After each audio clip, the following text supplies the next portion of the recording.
Narito ang 10,000 piso. Ito ay kompensasyon sa'yo. Tama na. Hindi naman ako nasaktan. Para saan ang pera mo? Hindi. Kagabi, tinapon mo ako ng mahigit 10 metro. Bakit sa katawan ko walang kahit anong sugat? Dahil sa anting-anting na ito. Kagabi, nagkaroon ka ng malubhang pinsala.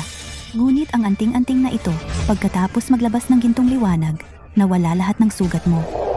Sa palagay ko, ang iyong lakas ay nagising. Sa hindi inaasahan, ako ay naging mandirigma.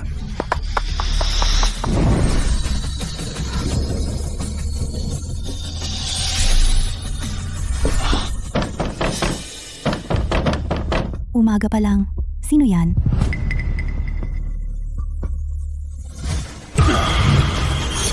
Ikaw si Lu Xiaoxiao? Sino kayo? Hindi ko inaasahan. Lu Gang, may anak kang napakaganda. May kailangan ba kayo? Kung wala naman, isasara ko na ang pinto. Oy, ang tatay mo ay may utang sa akin na 100,000 piso sa usura. Ngayon, hindi ko siya mahanap. Kaya sa iyo na lang ako lumapit. Matagal na akong walang kinalaman sa kanya at wala rin akong pera. Wala ring silbi ang paghahanap ninyo sa akin. Umalis na kayo. Walang pera? Bitawan mo ako. Walang pera? Gagamit tayo ng ibang paraan para bayaran. Anong gusto ninyong gawin? Ano? Bitawan mo siya.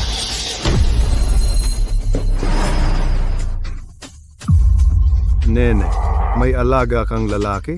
Umalis ka na. Wala ka dapat pakialam dito. Kahit hindi ako magaling sa pakikipag-away, pero kung may magandang babae na inaapi, paano ko matitiis na hindi tumulong? Ikaw na walang pakundangan. Nagpapanggap ka sa harap ko? Subukan mo ang suntok ko. Itong batang ito, sa isang kisap mata, nagawa niyang talunin ako. Isang wuzong sa rurok ng kapangyarihan. Saan galing ang kakaibang ito? Ito ba ang tunay na kapangyarihan ng isang mandirigma?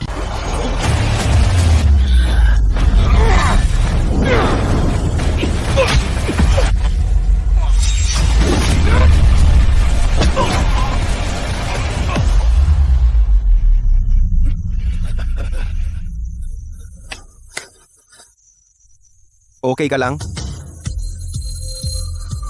Ang galing mo. Nakita ko ang maalamat na mandirigma. Siyempre, mga basurang ito. Kahit isang truck, pa hindi ako takot.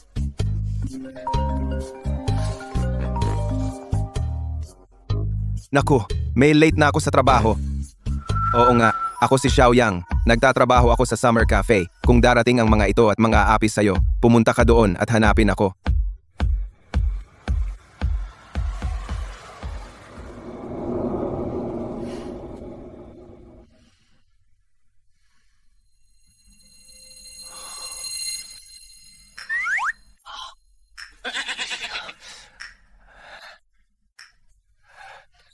Buisit ka. Sa wakas, nagpakita ka. Kagabi, pinadeliver kita. Saan ka nagpunta? Ma'am, may pasensya na po. Nabangga ako ng kotse kagabi. Kaninang umaga lang ako nagkamalay. Ano? Nabangga ka? Saan ka nasaktan? Okay lang po, Ma'am May. Tingnan mo naman. Maayos naman ako.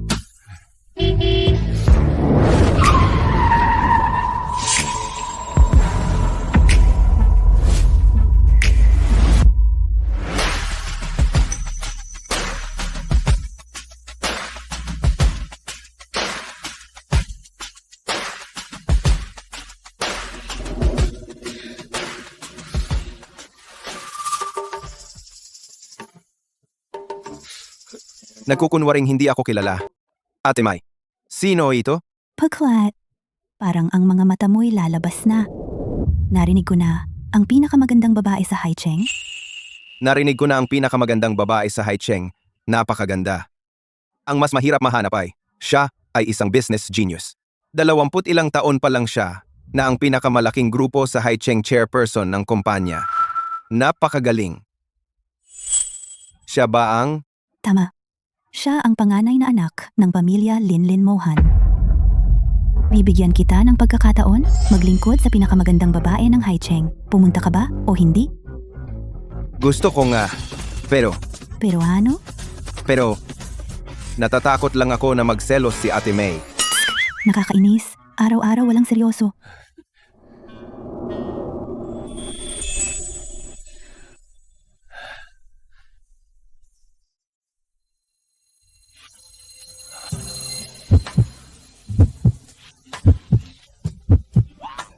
Talagang karapat-dapat na pinakamaganda. Anong tinitingnan mo? Wala-wala. Panganib.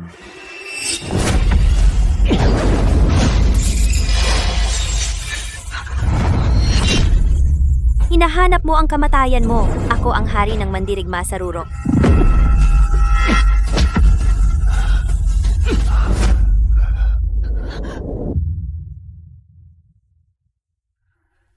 Ma'am Len, ang mamamatay tao kanina ay ipinadala ng mandala. Ang pangyayari sa coffee shop.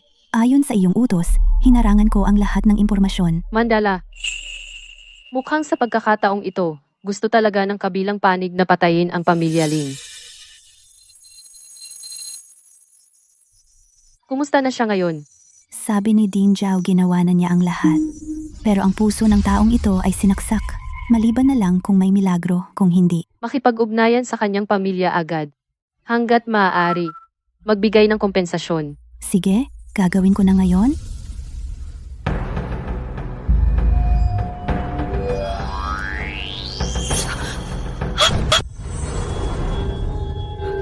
Denzao. Hindi ko inaasahan na, bilang Diyos Emperador, ang aking kaluluwa na nilinis sa loob ng 1,000 taon, ay pinagsama ng batang ito na may dilaw na buhok. Sige, lahat ay tadhana. Ibinigay ko sa iyo ang lahat ng aking natutunan sa buhay. Hindi sayang ang ating pagkikita.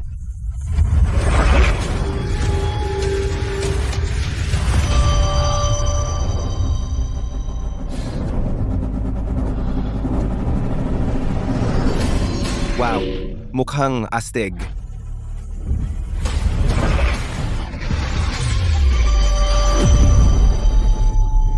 Himala!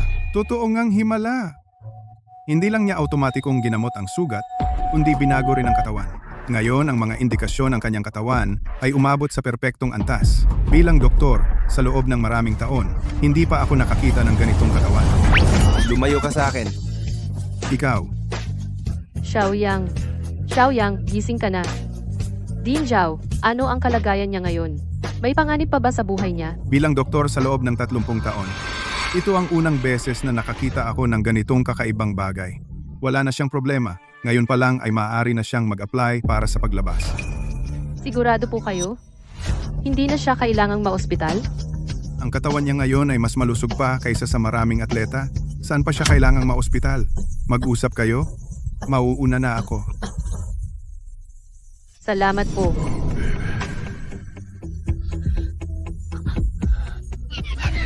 Huwag nang tumingin. Si. Ang lalaking ito ay isang kakaibang tao. Ngunit ang kakaibang taong ito, sa pinakamahalagang sandali, ay nagligtas ng buhay ko. Xiaoyang, salamat sa pagligtas mo sa akin ngayong araw. Ang card na ito ay may 5 milyon. Ituturing na itong bayad pinsala mula sa pamilya Lin. Talaga namang karapat-dapat ang pamilya Lin, ang unang pamilya ng Jiang Cheng, kahit basta-basta 5 milyon ang ibinibigay. Ang pagligtas sa iyo ay natural na reaksyon ko. Ibalik mo ang pera. Ayaw kong ikaw ay maaksidente sa kafe ni Ate May. Kung ayaw mong tanggapin ang pera, ituring na lang natin na may utang na loob sa iyo ang pamilya Lin. Kung kailangan mo ng tulong, tawagan mo itong numero. Tandaan mo, anumang bagay ay pwede.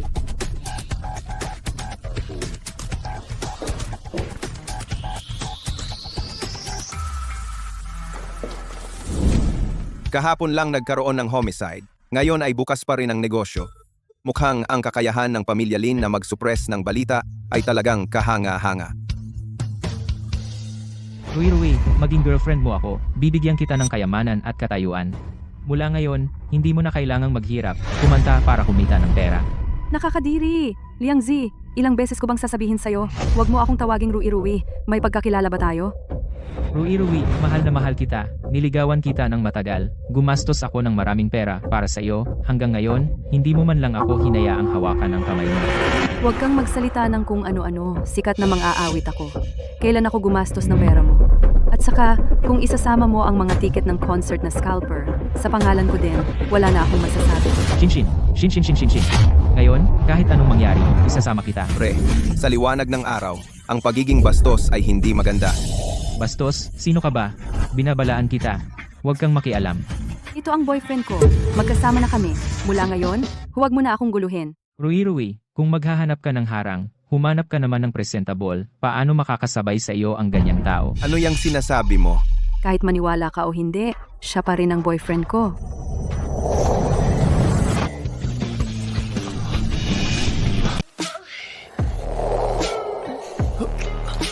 Ikaw, Kumusta, naniniwala ka na ba ngayon? binabalaan kita si Lan Xinrui ay hindi basura tulad mo na kayang hawakan. Anong pala ka? Gusto pang kumain ng swan meat? Talagang walang kamuwang-muwang. Itong aking mainit na ulo, talagang pumapait ako. Ako ay isang palaka, pero ang swan meat ay nakain ko na. Ano? Naiinggit ka ba? Gago, alam mo ba kung sino ako? Alam kita ikaw yung prinsipe na mahina ang bato. Yung oras na hindi pa natatanggal ang sinturon, matagal. Ikaw ang mahina ang bato, ikaw ang hindi natanggal ang sinturon ng matagal. Sasabihin ko sa'yo, ako ang panganay ng Dihao Film Industry. Matapang kang galitin ako. Maniniwala ka bang isang tawag ay mapapasara ang iyong kape ng tuluyan? Oy, Huwag mo siyang pansinin. Yung mga taong ganito, mahilig lang magyabang. Pwe, Tanggalin mo. bata, tapos ka na, kakatawag ko lang sa amo mo. Tumawag ako, darating siya mamaya. Ikaw, maghintay ka na lang na matanggal.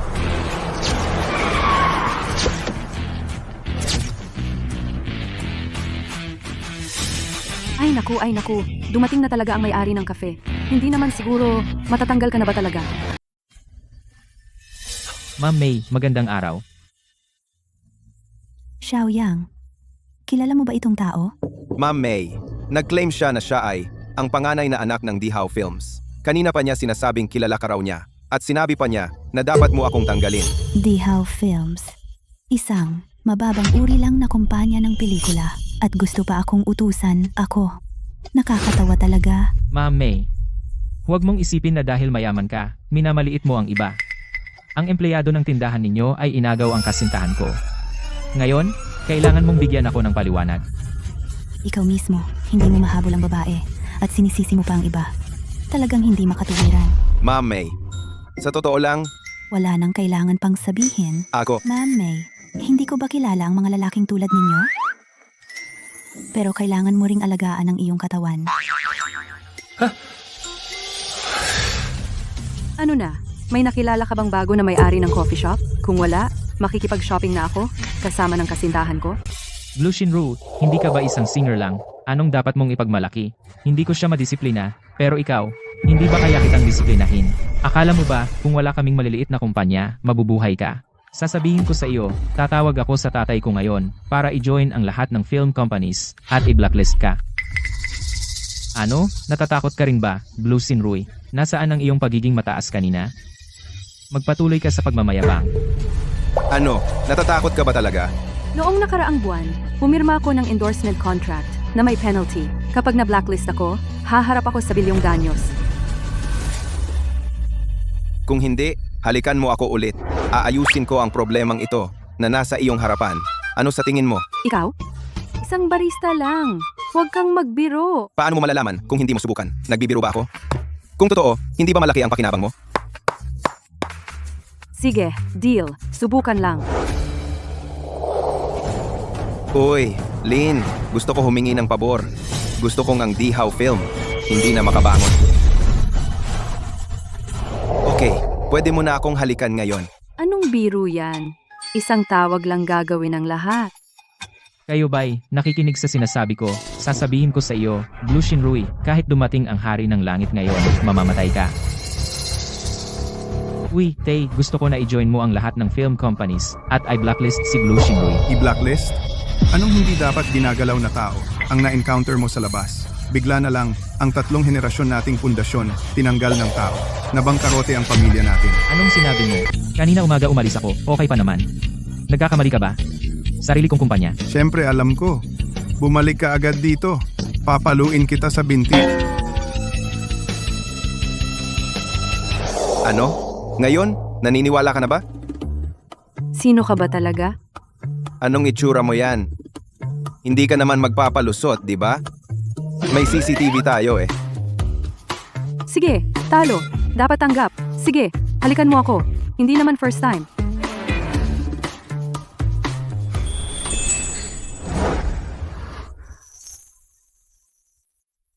Tumakbo siya. Sino ba yung lalaking yan?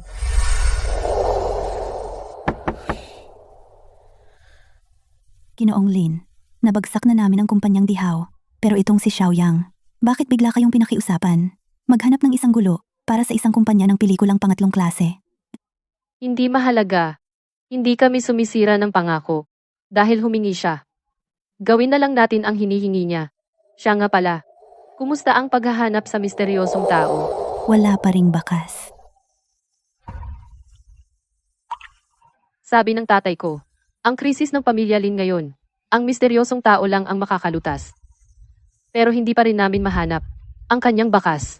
Talaga ba ngayon ay lilipulin ng langit ang pamilya Lin?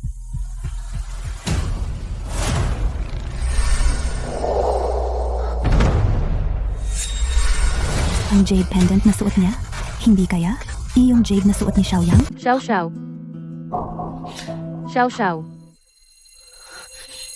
Xiao Xiao. Ano po, CEO, Lin? Nakatulala ka ba kanina? Hindi mo kailangang sisihin ang sarili mo sa hindi paghahanap sa misteryosong taong iyon. Mula nang mawala siya 10 taon na ang nakakaraan. Maraming tao sa mundo ang gustong mahanap siya. Wala ni isa ang nagtagumpay. Siguro ito na talaga ang kapalaran ng pamilya Lin. CEO Lin, parang may nahanap akong lead. Anong sabi mo? Isang grupo ng mga hamak na empleyado, sweldo ay 1,800. Hindi sapat ang kinikita. Araw-araw tawa lang ng tawa. Tapos na.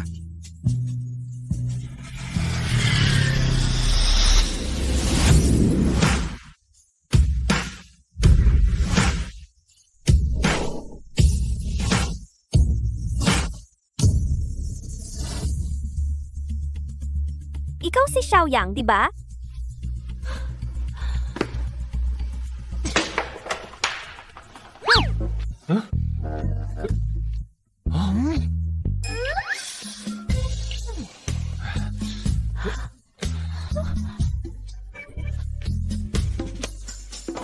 Tayo, magkakilala? Okay lang kung hindi mo ako kilala. Ang kamao ko ang kilala mo. Ako! Ang liit mong babae, ang bangis mo pala. Sino ka? Sabihin mo na. Kung hindi, gagamit ako ng dahas. Kung may tapang ka, patayin mo ako. Ako? Huwag. Sasabihin ko na. Ako si Lin Yao Yao, kapatid ni Lin Mohan. Bigla kong narinig na sasabihin ng ate ko na pakakasalan ka niya, kaya gusto kong subukan ang kakayahan mo. Ano? Sabi mo pakakasalan ka ni Lin Mohan. Totoo ba yan? Buwisit ka! Lalaking manyak! Hahanapin mo ang kamatayan! Tigil.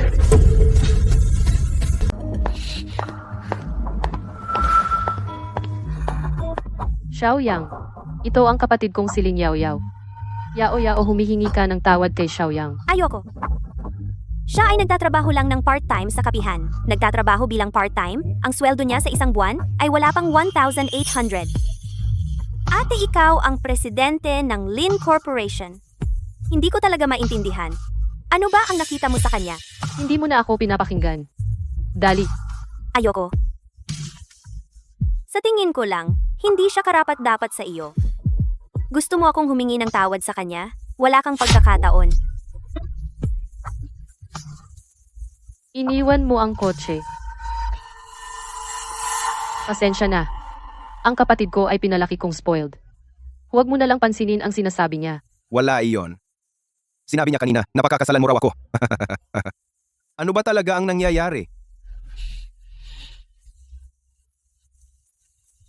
Lahat ng ito ay magsisimula sa litratong ito. Ang tao sa litrato ay ang ika-32 na pinuno ng Dragon Temple. At ang tagapagligtas ng pamilya Lin. Siya ang nag-angat sa aming pamilya Lin bilang pinakamayaman sa Jiangcheng. Kaya naman bilang pasasalamat na pagpasyahan naming ipakasal ako sa kanyang anak. Ngunit, ang taong ito ay biglang nawala 10 taon na ang nakakaraan. At hanggang ngayon ay hindi pa rin alam ang kanyang kinaroroonan. Ngunit ano? Ang kaugnayan nito sa akin? Ikaw ay malamang na kanyang anak. Ano? Sinasabi mong ako ay anak ng pinuno ng Dragon Temple? Natatandaan ko noong bata ako, siya ay nasa construction site o security guard. Paanong magiging ganon siya kagaling? Tulad ng sinasabi mo, tiyak na nagkakamali ka ng tao. Ang pinuno ng Dragon Temple ay isang taong mapagbiro sa mundo. Ang kanyang iniisip ay hindi kayang unawain ng mga ordinaryong tao. At mayroon akong ebidensya upang patunayan. Anong gagawin mo? Bakit kayong mga babae laging mahilig manghawak? Hindi, Xiaoyang, mali ang pagkakaintindi mo. Linzong, gusto lang makita yung jade pendant mo. Sabi mo nang maaga eh. Ito ba? Talagang pareho. Mukhang ikaw nga ang anak ng Panginoon ng Templo. Ngayon may pag-asa na ang pamilya Lin. Xiaoyang, gusto mo bang pakasalan ako? Pakasal? Linzong, sa isang jade pendant lang magpapakasal ka na? Medyo parang biro lang to, di ba? At saka, kung hindi ako ang anak ng Panginoon ng Dragon Temple, Tama. Napakadali ko. Pero ngayon talaga, wala na akong ibang pagpipilian. Ngayon, ang pamilya Lin ay nasa gulo sa loob at labas.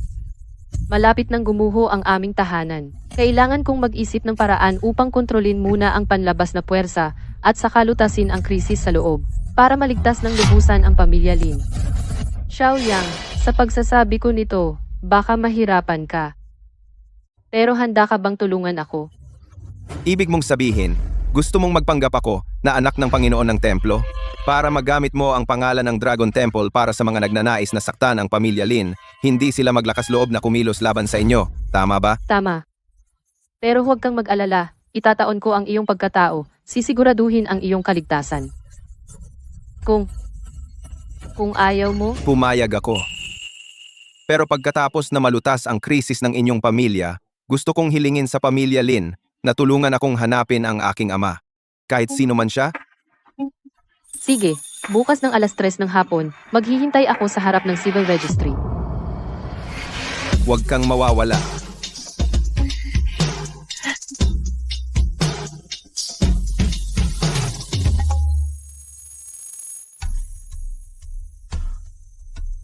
Matanda, 10 taon na. Panahon na para bigyan mo ako ng katotohanan. Xiaoyang, maraming salamat sa pagpayag mong magkunwaring kasal sa akin. Pagkatapos, ang pamilya Lin ay makakaranas ng iba't ibang hindi inaasahang problema. Ayokong masangkot ka. Sa panahong ito, ingatan mo ang iyong sarili. Hindi inaasahang problema? Ang bilis ng pagbabago ng mukha ng babaeng ito. Kakasalang, gusto na akong iwan. Hindi ganoon kadali.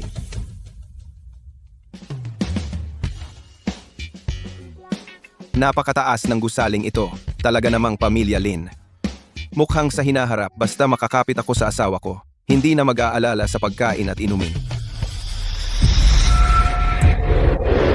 Baliw ka ba? Paano ka nagmamaneho? Ikaw? Paano ka napunta rito? Nag-elektrikong bisikleta ako. Baka naman iniwan na naman siya ng ate ko kahapon. Buti nga, Hinahanap ko ang asawa ko. Mali. Bulag ka ba? Muntik mo na akong mabangga. kasalanan ko ba to? Ikaw naman ay nakatayo sa likod ng kotse ko. At saka, ang sikip ng pagkakaparada ng dalawang sasakyan, talagang hindi makapasok. Hindi marunong mag-park. At sinisisi pa ang ibang kotse. Kung gusto mo, tawagin mo akong kuya. Itatabi ko para sa'yo. Hindi ako magdadalawang isip. Ano sa tingin mo? Si, Kung kaya mong iparada ito sa isang beses, tatawagin kitang kuya. Sang-ayon. Oh. Ang sensitibo ng accelerator ng luxury car. Kapag nasimot mo ang kotse ko, tingnan mo kung paano kita pagsasabihan. Dumating na ang eksperto sa pagmamaneho.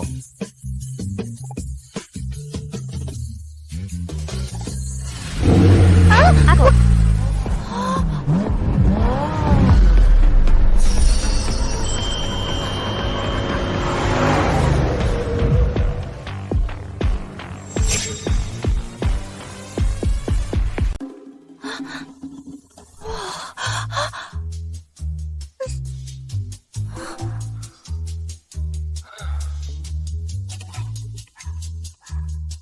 Babae, ang galing ko.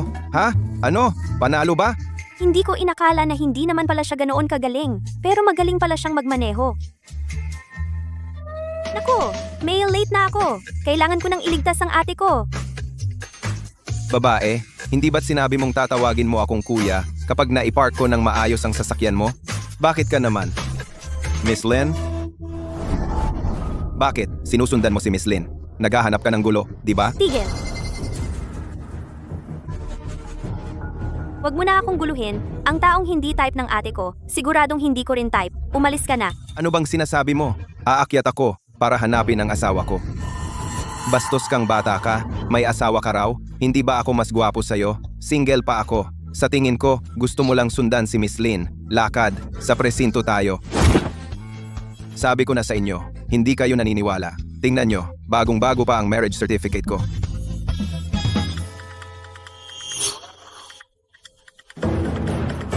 Kumpleto ang props, Miss Lynn. Huwag kayong maniwala sa kanya. Sa tingin ko, scam. 2.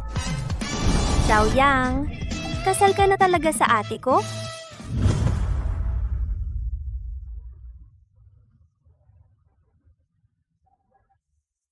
Aking pamangkin na si Mohan. Sa pampublikong lugar, tawagin ninyo akong CEO. Sige, dahil pinapakitaan mo ako ng kapangyarihan, hindi na rin kita bibigyan ng paggalang. CEO, mag-resign ka na. Ang Board of Directors, hindi na kami naniniwala na kaya mo pang hawakan ang Lin Corporation sa kasalukuyang napakahirap na sitwasyon. Lin Xingshang, gusto mo akong paalisin? Huwag kang magkamali, Presidente. Hindi ko naman kayo pinipilit. Ito ay desisyon ng Board of Directors at ng lahat ng shareholders. Presidente, kung marunong kang makisama, mag-resign ka na lang. Para hindi tayo mapahiya. Presidente, dapat isipin mo ang kabuuang kapakanan ng grupo. Huwag kang maging makasarili. Mag-resign ka na. Si Vice President Lin ay may malawak na karanasan. Siya lang ang makakapagligtas sa grupo bilang presidente. Mukhang pinlano ninyo ang lahat ng ito. Ho, at ano, Presidente? Payo ko sa'yo, maging practical ka. Makipagtulungan ka na lang para hindi tayo mahirapan. Hindi ako magre-resign. Talagang hindi. Habang nasa kritikal na kalagayan ang tatay ko, hindi ko ibibigay ang kumpanya. Wala kang magagawa. Ako ang pangunahing shareholder. May karapatan akong magmungkahi ng boto para sa iyong pagpapatanggal. Kapag nakakuha ng higit sa 50% ng boto, kailangan kang umalis. Si Guoling Feng ay isa ring major shareholder. Kung susuportahan niya ako, hindi mo ako matatalo. Guo Lingfeng. Bakit hindi mo muna tanungin kung sino ang naghain ng proposal na ito?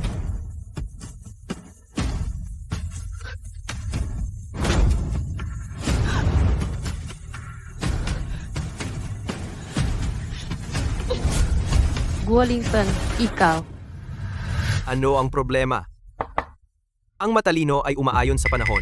Bukod pa, nangako si Vice President Lin na kapag natapos na ito, ipakakasal ka sa akin. Kapag naging asawa na kita, sa kama, tingnan natin kung magpapa-high and mighty ka pa.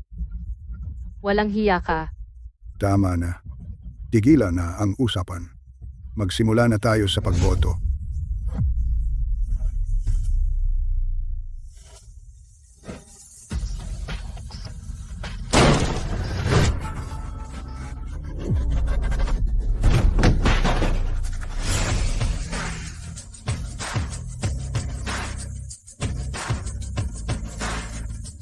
Sino ang nagpahiya sa asawa ko?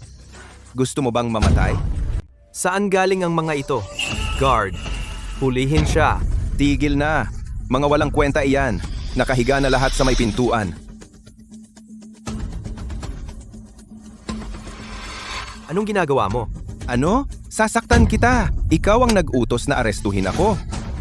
Ikaw, pinatatanggal mo ang asawa ko, di ba?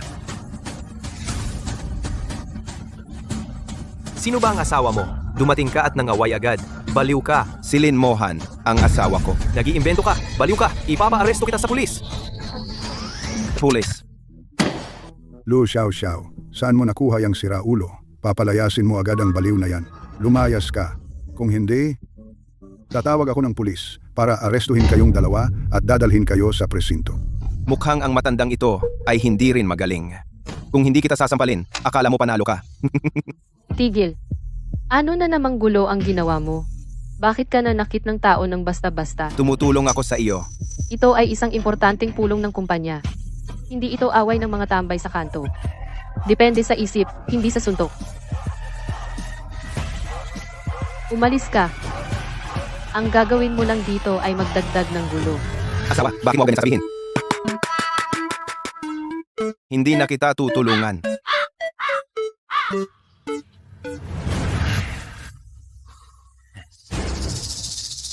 Pagkatapos mong manakit, tatakas ka? Patay ka na ngayon. Mga patay ba kayo? Tumawag agad ng pulis. Vice Presidente Lin. Ngayon, ang Lin Group ay may problema sa loob at labas. Sa oras na ito, pumunta ang pulis dito para arestuhin ng tao. Makakaapekto ba? Wala akong pakialam. Gusto ko siyang ipakulong. Sige, atakihin ninyo. Tumigil kayong lahat. Ang taong ito ay asawa ko. Ngayon, ang problemang ginawa niya, ako na ang bahala. Kaya mo bang panagutan? Pagkatapos ng pulong ng lupon, akala mo ikaw pa rin ang presidente ng Lin Group? Ikaw, Ano? Natulala kayo? Tumawag ng pulis. Sandali lang. Tito, hindi ka ba nagtataka kung sino ang taong ito? Hindi ka ba natatakot na masaktan siya? Siya? Tingnan mo siya. Ang mumurahin ng suot niya. Isa lang siyang taga-ibaba. Tito, alam mo bang hindi dapat husgahan ang tao sa panlabas? Ang dagat ay hindi masusukat sa tabo. Ang taong ito na iyong binabanggit, na sinasabi mong taga-ibaba, ay anak ng Panginoon ng Dragon Palace, Xiaoyang. Ano? Siya ay anak ng Panginoon ng Dragon Palace? Imposible. Ang Panginoon ng Dragon Palace ay nawala na sa loob ng 10 taon. Walang nakakaalam kung nasaan siya. Sabi mo lang, siya na? Ilabas ang ebidensya. gusto mo ng ebidensya?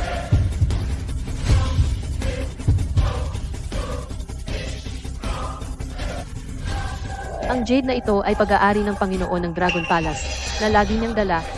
Kung si Xiaoyang ay hindi anak ng Panginoon, paano magkakaroon ng kanyang personal na gamit? Ito nga ang jade ng Panginoon. Hindi inaasahan na ang anak ng Panginoon ay natagpuan niya. Umalis na tayo.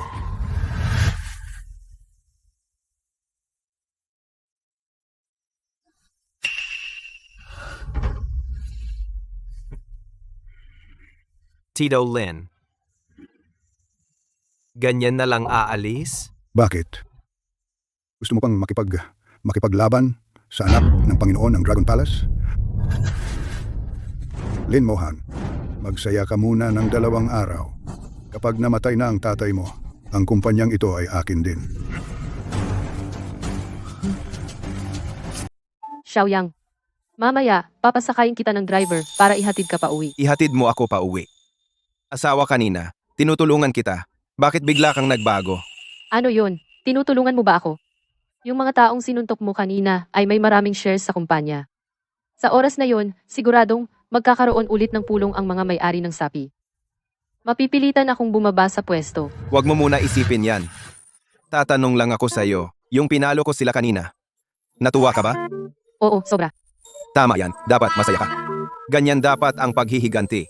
Pero sa kabila niyan, ngunit ang ginagawa natin hindi pwedeng hindi isipin ang mga kahihinatnan. Bukod dito, sa susunod na buwan, kailangan pa nating Hindi importante ang susunod na buwan. Ang importante ay, hindi lang kita matutulungan na makabawi. Kaya ko ring ayusin ang mga susunod mga problema ng pamilya Lin. Lahat ay aayusin ko para sa'yo. ikaw. Ako nga. Narinig ko sa kanila, pinilit kang bumaba. Dahil may sakit ang biyenan mo, buti na lang marunong ako ng medisina. Gagalingin ko ang biyenan mo para suportahan ka niya, para hindi ka na nila pwedeng apihin. Isang papuri lang, lumaki na ulo mo. Naghanap na ang ate ko ng mga pinakamagaling na doktor sa buong bansa, wala pa ring gamot sa sakit ng tatay namin. Ikaw, kaya mong gamutin? Ang mga doktor na yon, kumpara sa akin, isang tingin lang, alam ko na agad ang sakit. Ang aking mga silver needle ay makakapagpagaling ng lahat. Kahit na halos patay na o butot balat. Basta may hininga pa, kaya ako silang pagalingin. Ang galing naman. Sabihin mo nga ano ang sakit ko. Pananakit ng regla hyperplasia. Kulang sa tornilyo ang utak mo. Ikaw ang may problema sa utak.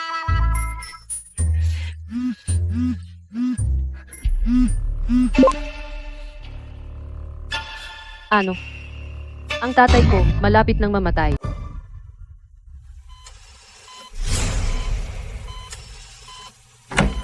Kumusta ang tatay ko? Kanina ay nawalan siya ng tibok ng puso. Ngayon ay nailigtas na siya.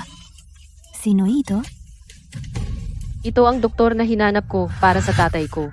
Lin Mohan, ano ang nasa isip mo? Saan ka nakahanap ng isang taong hindi kilala ang pinanggalingan para gamutin ang tatay mo?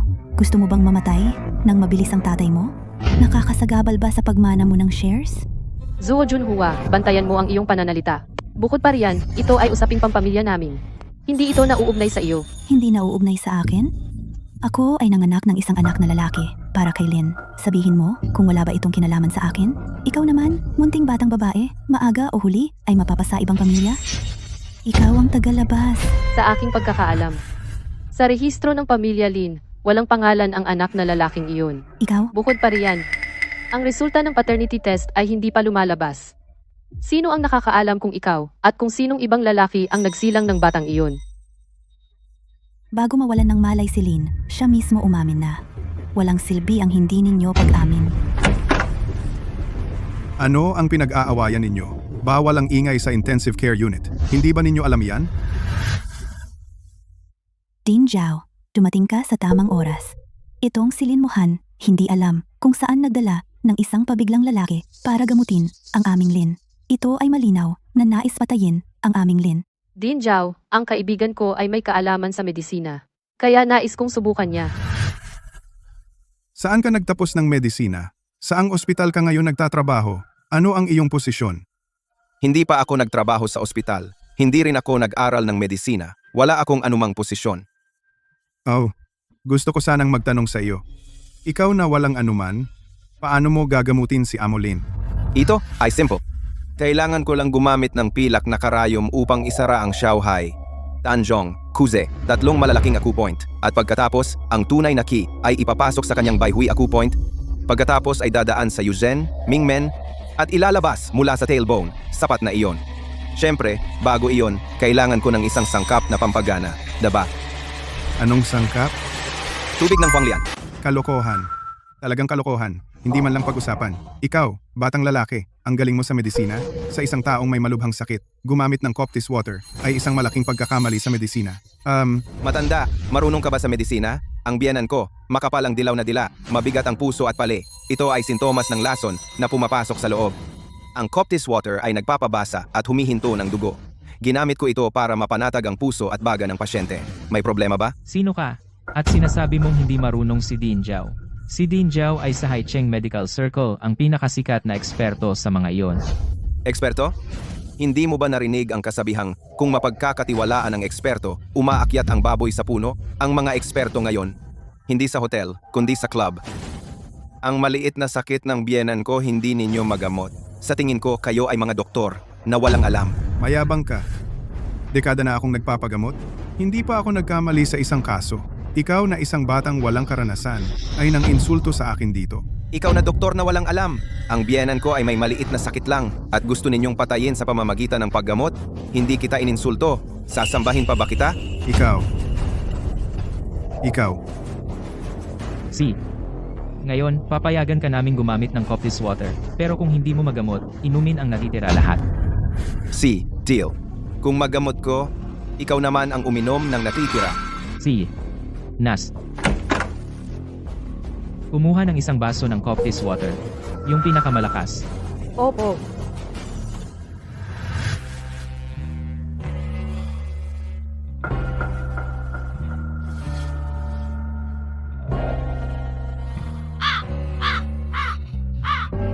Magaling, magaling. Ito na, tama ang lasa.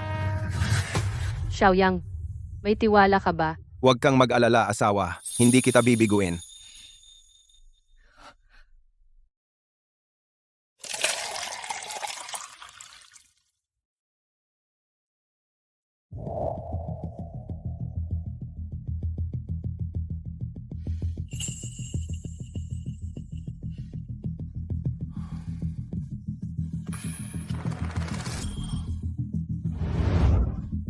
Babala muna, kung may mangyari.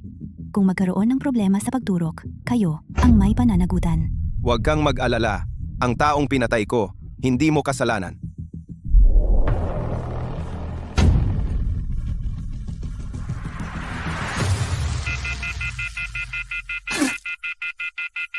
Baliktad ang daloy ng chi at dugo, patay si Amulin. Xiaoyang, maghanda kang uminom ng Coptis water. Hemp, isa kang walang kwenta. Pinatay mo si Lao Lin. Lin Mohan, ito ang taong dinala mo? Sadyang gusto mong patayin ang tatay mo? Ano ang sinasabi mo? Suo Yunhua, sobra ka na. Patay na ang tatay mo. Sino ngayon ang magtatanggol sa'yo? Ay, Lao Lin ah, huwag kang mag-alala. Ang iyong mga ari-arian ay mapupunta sa iyong anak. Ang mga pumatay sa'yo, wala silang makukuha kahit isang piso. Ang ingay mo! Hayop ka, hinampas mo ako. Ikaw talaga ang sinasaktan ko. Tapos na ba ang paggamot ko? At nag-iingay ka lang. Walang kwenta. Patay na ang tao. Nagmamatigas ka pa. Kung kaya mong buhayin ang patay ngayon, ako'y, Nanginginig na karayo. Tianjen pala ito. Bumalik sa normal ang puso. Bumalik sa normal ang presyon ng dugo. Bumalik din sa normal ang paghinga. Jilin, ayos ka na.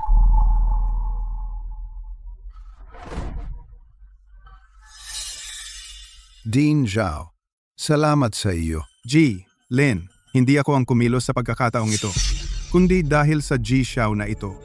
Ji, Xiao, ang ginamit mo kanina ay ang 13 turok na nakamamatay? Tama? Talagang kaya nitong agawin mula sa kamatayan ng buhay ang 13 turok na nakamamatay. Ang ganitong sining ay nawala na sa loob ng isang siglo. Hindi ko inaasahan na sa aking buhay ay makakita ng sarili kong mga mata. Ito ay isang biyaya para sa akin. Biyaya para sa tradisyonal na medisina. Dr. Chow, masyado kayong seryoso. Ano ang sinasabi mong parang aso? ako. Sinabi ko na si Dr. Xiao ay napakahusay. Sip-sip? Dr. Uwang, inumin mo na ang natitirang mapait na tubig.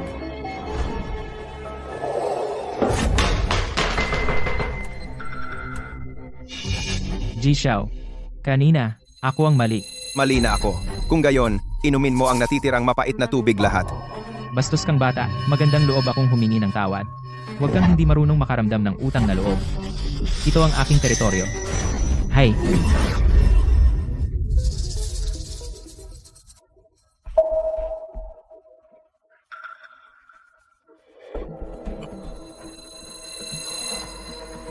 Xiaoyang, ano ang gagawin mo? Xiaoyang, Kung ayaw mong uminom, tulungan na lang kita.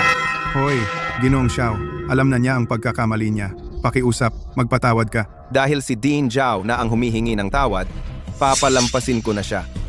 Umalis ka na dito.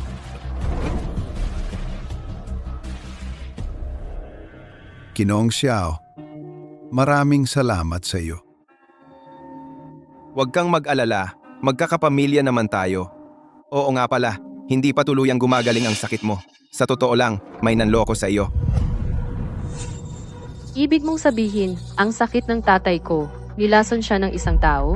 Imposible iyan. Ginoong Xiao, ang ospital namin, ginamit ang pinakabagong makina para suriin si Ginoong Lin. Wala kaming nakitang senyales ng lason. Ano bang malalaman ng kalat niyong makina? At saka, kailan ko sinabing nalason si Ginoong Lin? Nilagyan siya ng kulam. Kulam? Narinig mo na ang tungkol sa kulam, Dean Zhao. Ilang taon na ang nakalipas, sa kaarawan ng isang dakilang manggagamot, may nabanggit noong isang tao. Sabi nila, ang mga taong marunong ng kulam ay mga pambihirang eksperto, kakaiba ang kanilang gawain, at walang awa. Ginoong Xiao, inalis mo ang kanilang kulam, baka maghiganti sila sa iyo sa hinaharap. Hindi lang ako ang magiging biktima kung nais ng mangkukulam na maghiganti. Lahat ng narito, malamang ay hindi makakatakas. Hindi ko akalain na dahil sa akin, naging sangkot ang lahat. Buti na lang hindi gawa ng mangkukulam ang kulam na ito.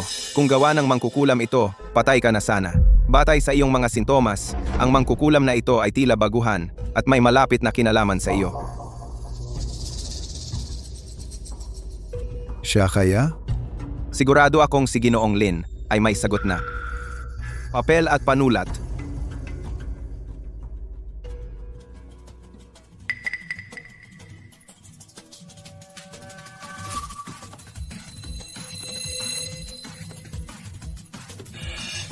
Sundin ang reseta. Sa loob ng 7 araw, mawawala ang lason ng kulam. Ang natitira ay si Ginoong Lin na ang bahala. Aalis na ako. Siya? Tay, ingatan mo ang sarili mo. Xiao Yang. Alam mo na ba kung sino ang naglagay ng kulam sa tatay ko? May mga bagay na mas mabuting si Ginoong Lin na mismo ang humawak. Itong lalaking ito, kapag seryoso siya, may dating. Kung wala na, aalis na ako. Sandali, Xiao Yang.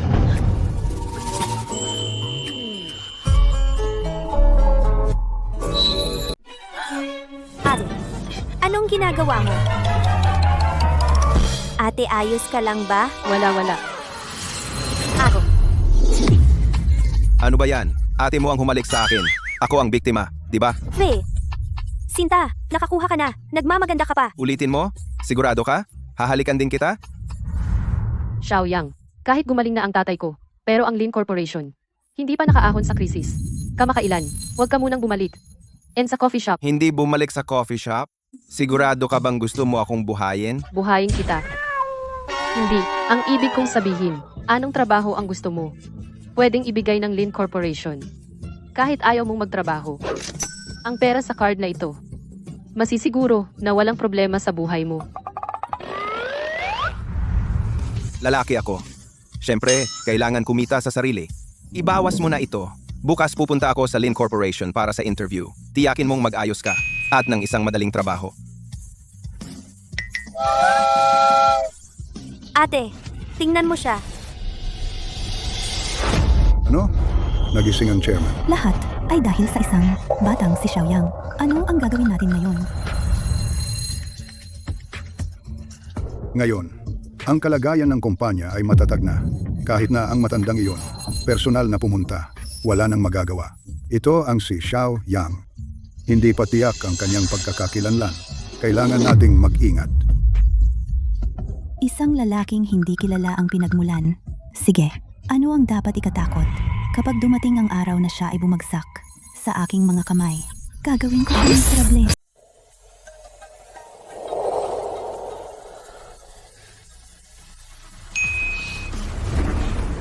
Xiao Yang, inimbestigahan na kita. Ikaw, high school lang ang natapos mo.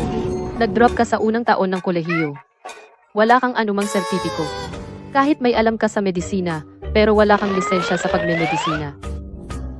Ang trabaho bilang security guard baka medyo mababa para sa'yo. Pero sisiguraduhin ko, Simula pa lang ay Assistant Chief Security Guard ka na. Ang buwan ng sahod ay 8,000 piso. Asawa, ikaw pa rin ang mabait sa akin. Kung kalkulahin, taunang kita ay 100,000 na. Ako ay mataas na ang sahod.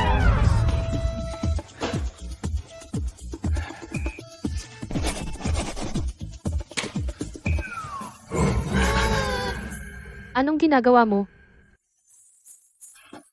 Sa trabaho, dapat may anyong trabaho. Magpapalit muna ako ng uniforme ng security guard.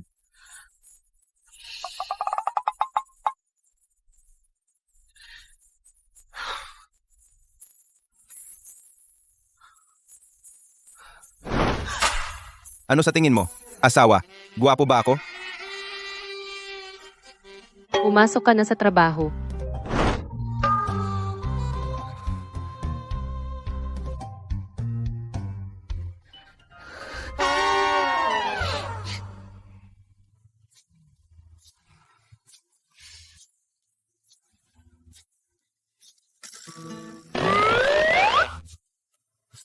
Maganda ito. Itong kamay, manipis at mahaba, makinis at malambot. Master, palmistry. Tama, palmistry. Ang palmistry mo ay maganda ang kapalaran. Nakakatulong sa asawa. Kapitan Xiao, sa ginagawa mo, magseselos ang presidente. Siyempre naman, pero huwag kang mag-alala. Mamaya, didisiplinahin ko siya. Tiyak na hindi kanya gagantihan. Kapitan Xiao, ito ay parang buhay na maladiyos. Anong ginagawa ninyo? Kung hindi kayo nagtatrabaho ng maayos, naghihintay ba kayong masibak? Huwag kang umalis, hindi pa tapos manood. Xiaoyang, kakapasok mo pa lang ay umalis ka na sa iyong trabaho. Kung hindi ka nagtatrabaho ng maayos, nag-uusap ka rito. Nag-uusap sa oras ng trabaho, mababawasan ang sahod mo ng 1,000. Kung uulitin mo pa, mag-impake ka at lumayas na. Sabi ko, matandang babae, alin sa mata mo ang nakakita sa akin na umalis sa aking trabaho? Sabihin mo sa akin, ang inyong security department, kailan lumipat dito sa front desk?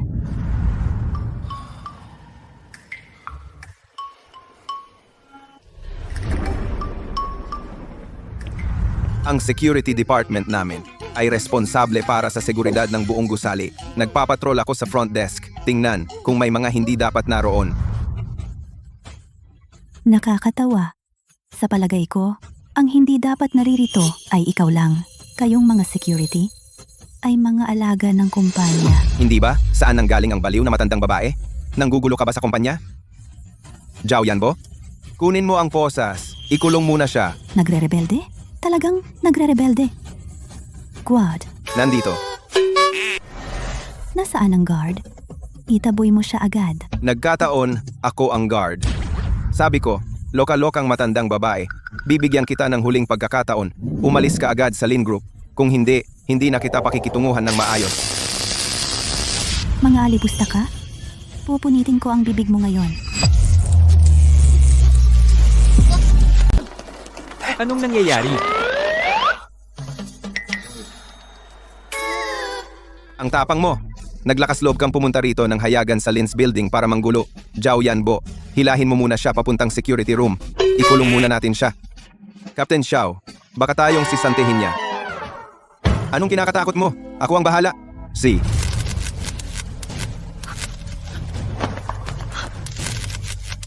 Xiaoyang, bakit hindi mo pa pinapakawalan si tagapamahalat Shuo? Tagapamahalat Suo. Hindi ko nakita si Tagapamahalat Suo. Nagsisinungaling ka pa. Sino yung nakahiga sa sahig? Itong baliw na babae? Siya, si Tagapamahala, Suo, Su. Hindi naman niya sinabi eh. Nako, anong nangyari? Tagapamahalat Suo. Gising! Tagapamahalat Suo! Tagapamahalat Suo.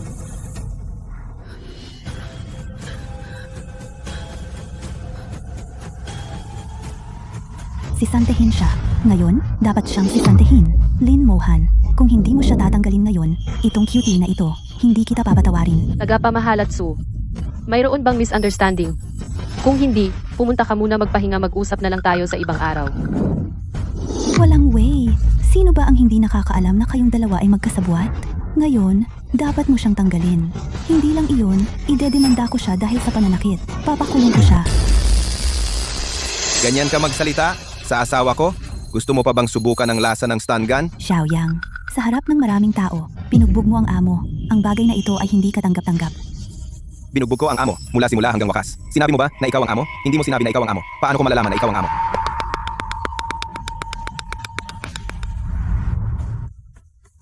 Tagapamahala Zuo, ayon sa patakaran ng kumpanya sa oras ng trabaho, dapat magsuot ng ID. Tagapamahala Zuo, parang lumabag sa patakaran. Tagapamahala Zuo. Mula pa sa simula, dapat mong sabihin na ikaw ang amo, naging ganito, kasalanan mo lahat. Siya? Ang tindi ninyo. Hindi pa tayo tapos.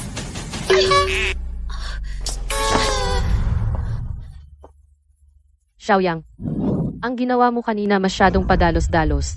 Mahal, huwag kang mag-alala. Alam ko na, kung hindi natin sila ididiin hanggang sa magdesperado sila, paano natin mailalabas ang nasa likod nila? Siya yung tao. Baliin ang isa niyang binti. Pagkatapos nito, ibigyan pa kita ng 500,000. Madali lang. Xiaoyang, ngayon gusto kong malaman mo ang kahihinatnan ng pakikipaglaban sa akin. Binata, sa iyo ba o sa akin ang mga taong ito? Sir, kilala mo ba sila? Hindi ko sila kilala. Kung gayon, dapat para sa akin ang mga ito. Labas tayo. Mag-usap tayo.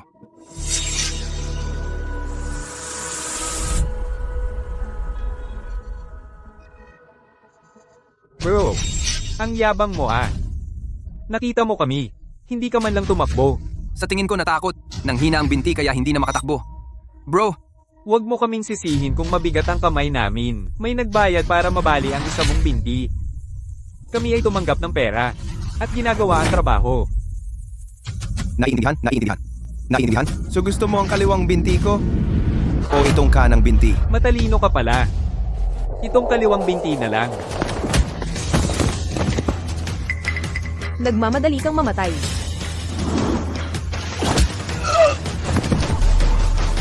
At ikaw, ano ang gusto mo?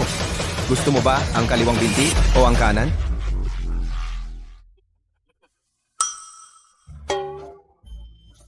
Kadiri.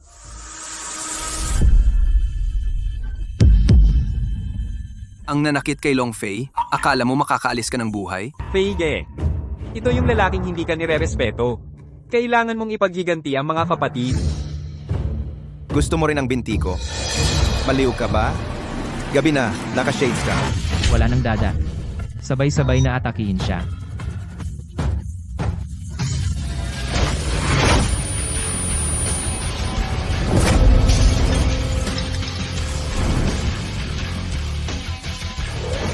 Ikaw, ang Dianzu? Tama. Kanina, ginamit mo ang Big Buddha Palm. Ikaw ang bagong Dianzu ng Long Dian. Tigilan nyo na. Anong Dianzu? Yung matandang nasa Jade? Hindi ko inakala na ang matandang ito ay may ganito kalaking pinagmulan. Tamang-tama, magagamit ko siya. Kayo ay mga miyembro ng Divine Dragon Temple. Ah, galing. Naging magaling ka na. Nagsisimula na kayong maging bully. Mali ito. Lahat iyon ay dahil sa babaeng iyon mula sa Lin Corporation na ang pangalan ay Zuo Junhua, ang matandang babae. Nag-alok siya ng 1 milyong piso para saktan naming isang maliit na empleyado ng Lin Corporation at ang sweetheart ng presidente. Kumita ng pera, di ba? Hindi nakakahiya. Kaya tinanggap ko. Tianzu, ang itsura ng inyong mukha, bakit ang sama ng mukha mo? Ang sweetie na iyon ay ang aking asawa. Lahat ay dahil sa mapahamak na matandang babaeng iyon. Tianzu, ngayon ko na siya dadalhin sa'yo. Bakit walang nangyayari?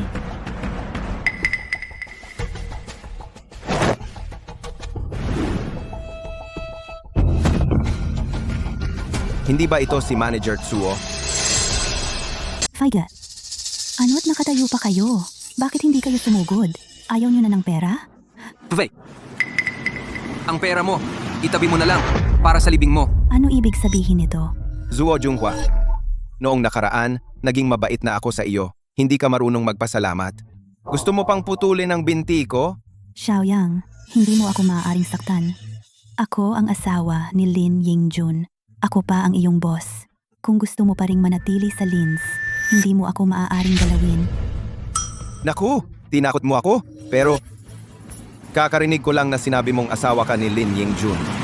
Pero narinig ko na ang asawa ni Lin Yingjun ay si Fang. Ibig sabihin, ikaw, ang third party? Huwag mong isipin na ang biyanan. Eh, hindi alam. Ang paglason mo. Hindi ka pa ginagalaw dahil hindi pa tamang panahon. Mr. Xiao, Master Xiao, Sing. Nakikiusap ako. Pakiusap. Hayaan mo na ako. Iligtas mo ang buhay ko. Ipinapangako ko. Hindi na ako manggugulo sa iyo mula ngayon. Sino ba naman ang matigas ang puso? May malambot akong puso. Umalis ka na.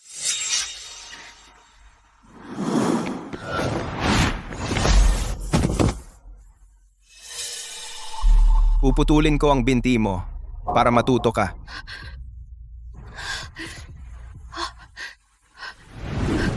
Dianzu, kailan kayo nag-ako ng posisyon? Bakit wala kaming nakatanggap ng balita? Saan napunta ang dating Dianzu? Huwag mong itanong ang mga bagay na hindi mo dapat malaman. Oh, nga pala.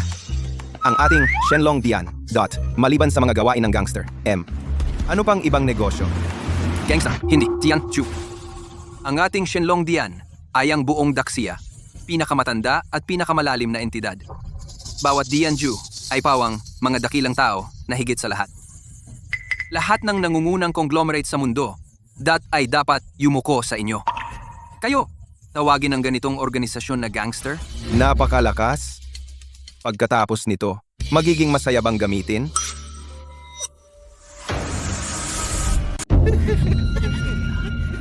Saklolo. Huwag mo akong hawakan.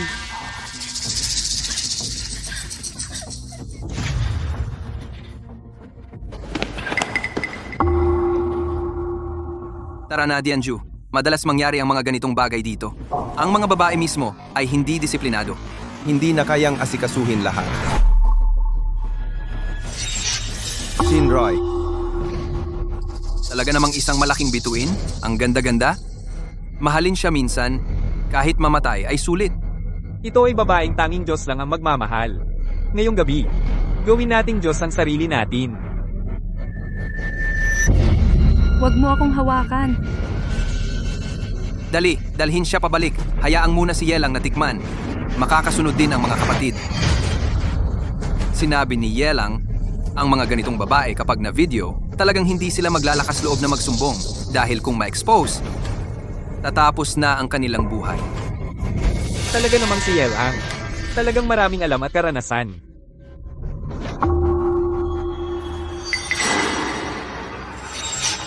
Mauna muna akong mag-enjoy.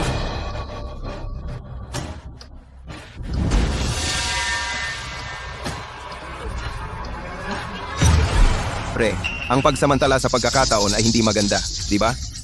Saan ka nanggaling na bata? Kung ayaw mong mamatay, umalis ka. Pre, bastos ka naman sa araw na ito. Saan ka galing bata? Kung ayaw mong mamatay, umalis ka. Buwisit.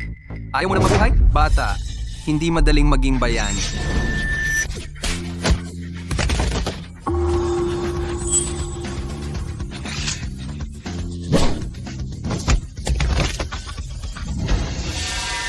Ito ang taong hinahanap ni Yelang.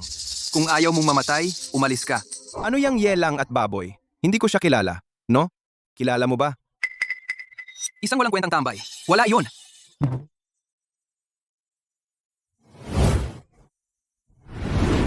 Panginoon, mukhang singer siya. Ang pangalan niya ay Lan Shinrui. Kayo pa. Panginoon. Panginoon. Ihahatid ko po kayo.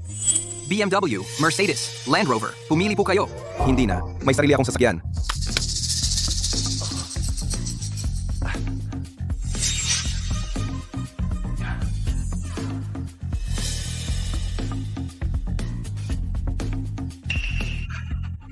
Talagang karapat-dapat kang maging Panginoon ng Dragon Hall.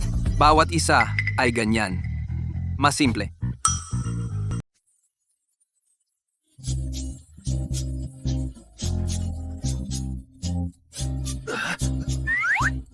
Ano ba yan? Yung nagmomotor? Nakakakuha pa ng ganito kaganda? Ano pa silbi ng BMW ko? Tigilan mo na yan.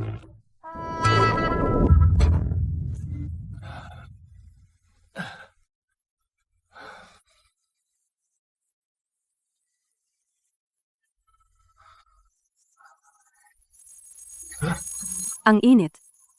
Uhaw ako.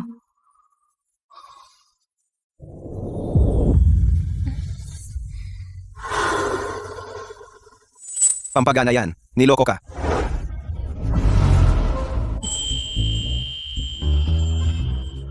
Talaga? Talaga? Yung mga artista ganito kawalang hiya? Hindi, hindi. Ako ay isang maginoo.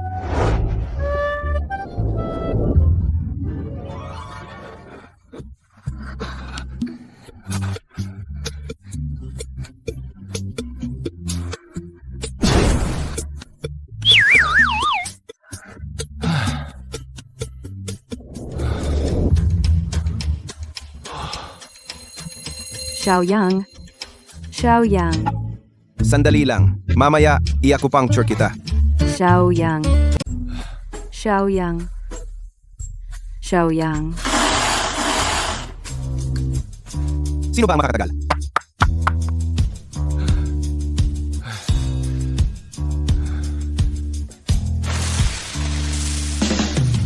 Xiao Yang. Xiao Yang.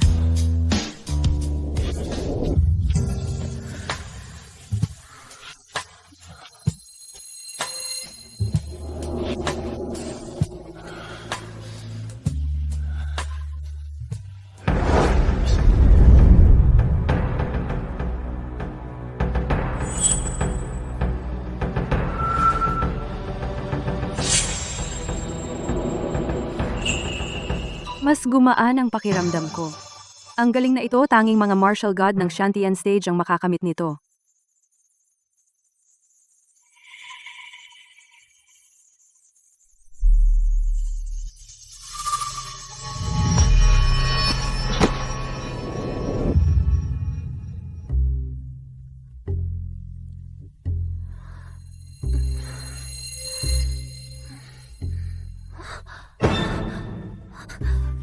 Bastos.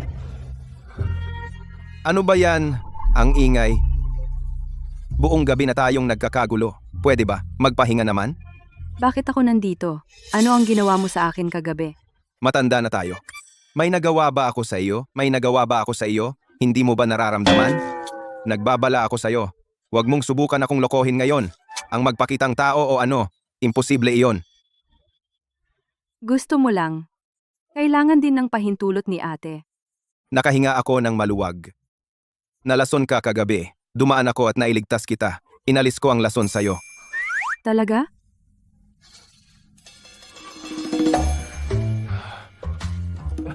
Ano ang gagawin mo? Binabalaan kita. Ang nangyari kagabi, huwag kang magsasalita ng kahit anong salita. Kung hindi, sa anumang oras, papatayin kita.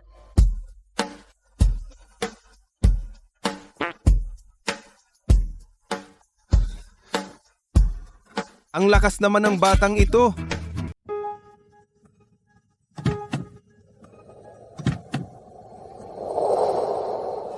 Ano yan? Wala nang oras. Ihatid mo ako sa Lin Building. Bakit naman? Mag-taxi ka na lang. Hoy, nagkakamali ka ba? Kahapon lang kita sinagip. Ito ba ang trato mo sa nagligtas sa'yo? Sige, sige. Sige, ihatid na lang kita.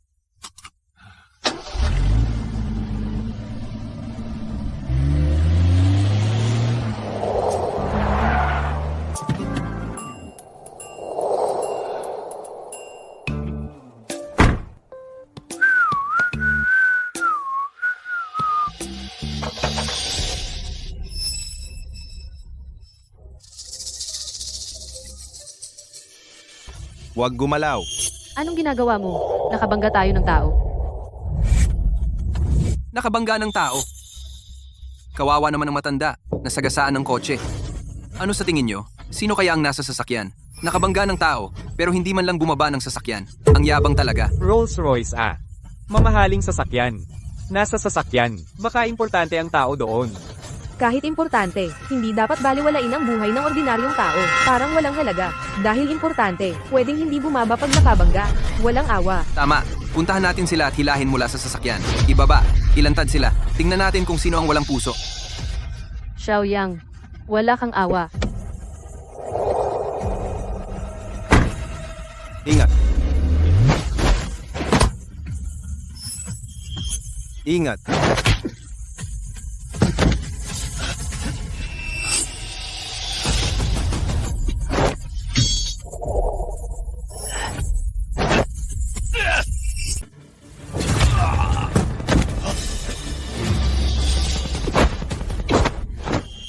Sabihin mo. Taga-Mandala ka. Dahil alam mo ang Mandala. Umalis ka na agad. Ang target namin ay si Lin Yingjun at si Lin Mohan. Kung susubukan mong hadlangan, hindi lang ikaw ang mamamatay. Patay ang buong pamilya mo. Ang galing mo talagang magyabang. Ano? Ikaw? Ikaw ang pinuno ng Longyan. Paano? Natakot ka? Bibigyan kita ng pagkakataong mabuhay. Sabihin mo kung sino ang iyong employer. Wala pang tao na makakakuha mula sa bibig ng Mandala ng impormasyon tungkol sa employer.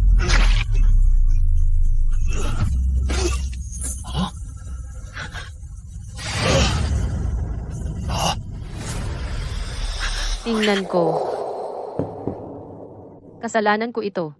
Hindi ako dapat bumaba. Kung hindi, hindi ka sana dumugo ng ganito. Okay lang, maliit na sugat lang. Tatay, ang pag-atake na ito ay maingat na binalak. Tumawag ka agad sa taong dapat mong tawagan. Magandang araw po. Ang numerong iyong tinawagan ay naka-off. Magandang araw po, kayo. Anong sinabi mo?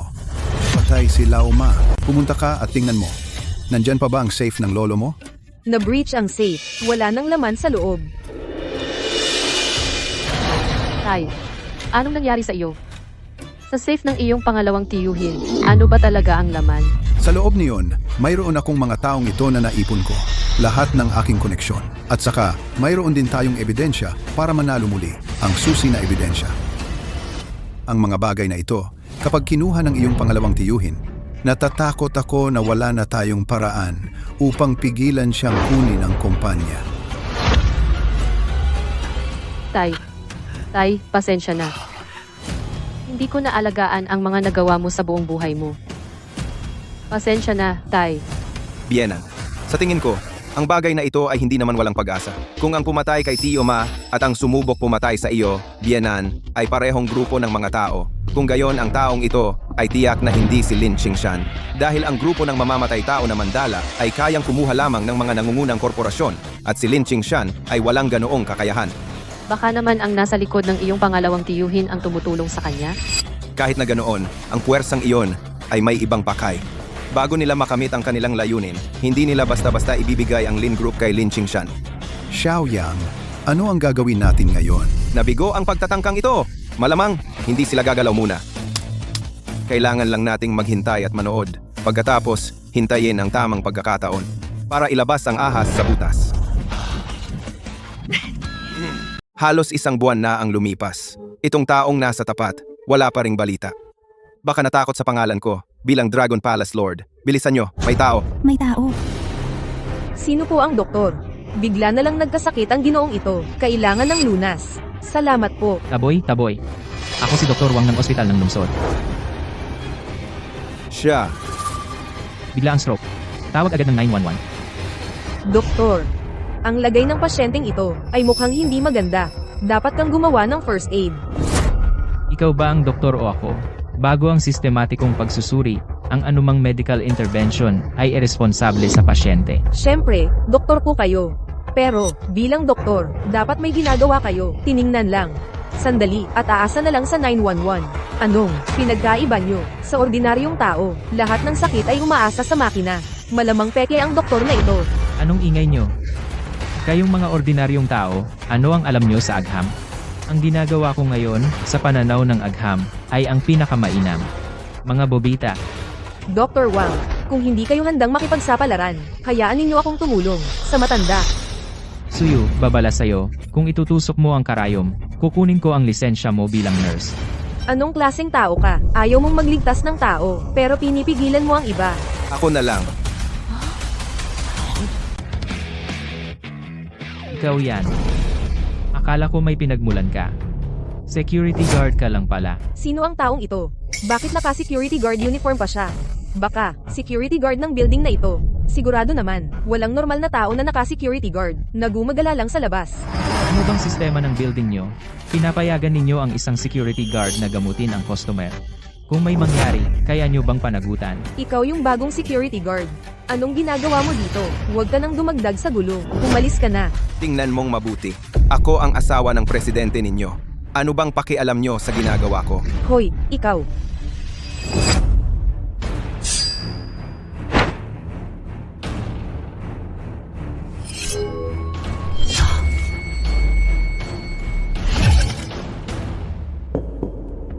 Sa pagkakataon na yon, sinwerte ka lang. Nagamot mo si President Lin ano? Akala mo ba isa kang himalang doktor? Ano? Nakalimutan na ba ni Dr. Wang yung leksyon noong nalaglag ang 2 ngipin mo? Ngayon, gusto mo pa ring makipagpustahan sa akin? Si, kapag napatay mo ang pasyente, tingnan mo kung paano kita pahihirapan. Ulam na naman. Itong tao at si Lin Yingjun. Anong relasyon nila? Xiao Yang nag-insert ka ng karayom ng walang hinga. Kung may mangyari sa pasyente, kaya mo bang panagutan? Security guard, ikaw talaga. Pinatay mo ang tao. Ngayon, ano pa ang masasabi mo?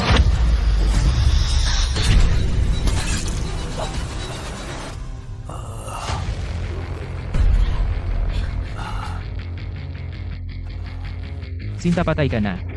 Ako, Nabuhay nga, itong security guard. Hindi basta-basta. Nasaan ako? Lolo, nahimatay kayo sa lobby kanina. Buti na lang si Dr. Xiao ang nagligtas sa inyo. Dr. Xiao, maraming salamat. Ang pagliligtas mo sa akin, tatandaan ko. Walang anuman. Pero kanina may taong pumigil sa pagliligtas ko sa iyo. Sinadya niyang manggulo at sinabi pa niyang kung pinatay kita, bibigyan daw niya ako ng leksyon. Tama ba, Dr. Wang? Wala itong katwiran. Sino iyon? Ano ang pangalan niya? Ospital ng Lungsod, Wang Mingyang. Wang Mingyang talaga. Gusto mong patayin ako? Dr. Xiao, kung maniniwala ka sa akin, ibigay mo siya sa akin. Paparusahan ko siya ng gusto. Kung ganyan po ang sabi ninyo, sige, ganyan na lang.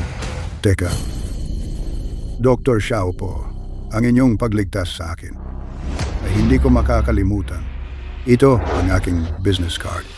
Kung magkakaroon ka ng anumang problema sa hinaharap at kailangan mo ng tulong, pakitawagan itong numero. Ang Pamilya Pay ay gagawin ang lahat para sa iyo. Sige, kung ganoon, tatanggapin ko. Pasensya na po, Ginoong Pei. Dumating ako ng huli. Baliin ang kanyang isang paa. Palayasin siya sa Haicheng magpakailanman. Opo. Ginoong Pei. Ayos na. Isang binata kanina ang nagbigay sa akin ng injection. Wala nang problema. Tingnan ko. Paano nangyari? Base sa pulso, ang inyong sakit na walang lunas ay gumaling na rin. Kung gayon, tiyak na siya ay ang Diyos ng digmaan sa kanyang rurok. Gamitin ka agad lahat ng koneksyon ng Pamilya Pay sa Haicheng. Dapat mahanap ang taong nagligtas sa akin.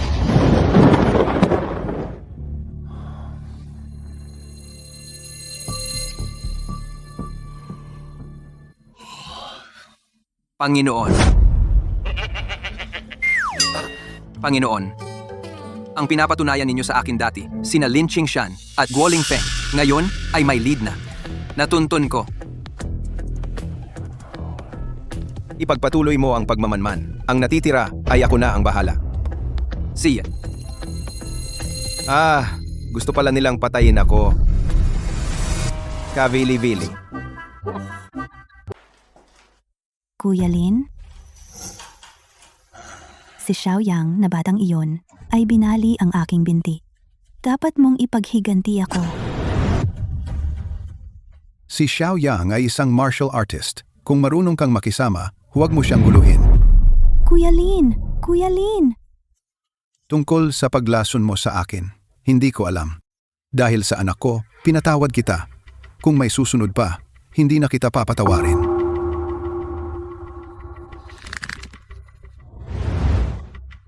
Hayaan mo silang magpasikat muna. Pagkatapos ng araw na ito, lahat sila ay mamamatay.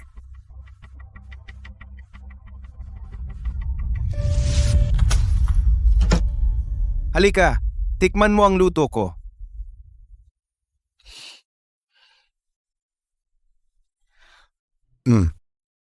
Ang sarap pala. Hindi ko akalain na marunong ka palang magluto. Marami pa akong kayang gawin. Unti-unti kitang lulutuan sa susunod. Kukunin ko. Kain na.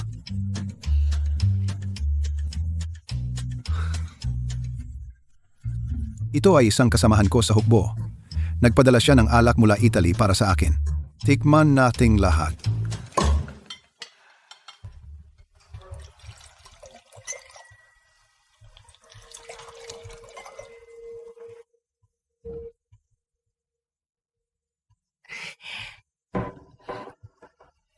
Halika, cheers!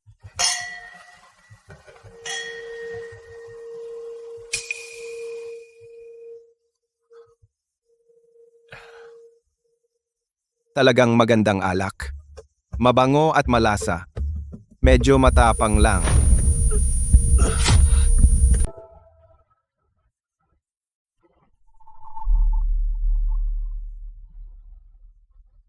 Kuya, kuya, gumising ka na. Hindi ko inakala na ganito kadali. Ikaw talaga, Kuya Chingshan. May paraan. Kaya mong saktan ang sarili mong kapatid. Walang awa ang tunay na lalaki. Paano ka magtatagumpay kung hindi ka marunong manakit? Ikaw, gawin mo ang eksenang ito. Na para bang si Xiao Yang tangkang panggagahasa brutal na pinatay ang buong pamilya ng kanyang biyenan at nagmukhang nagpakamatay dahil sa pagkakasala. Mukhang bukas sa Haicheng ay may isa na namang malaking balita.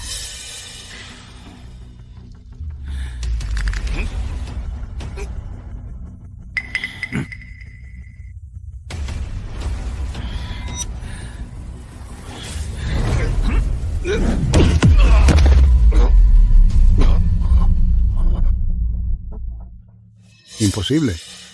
Nainom ang aking lason na alak. Paano siya nagising? Ibig mong sabihin itong XO na Italiano na 100 taon? Talagang magandang alak. Masarap at mabango. Pero yung bote mong pekeng alak ay pinalitan ko na ng matagal.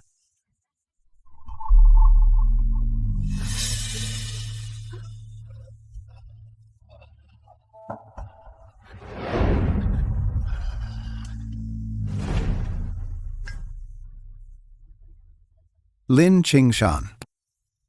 Hindi ko inakala na kaya mong maging ganito kasama.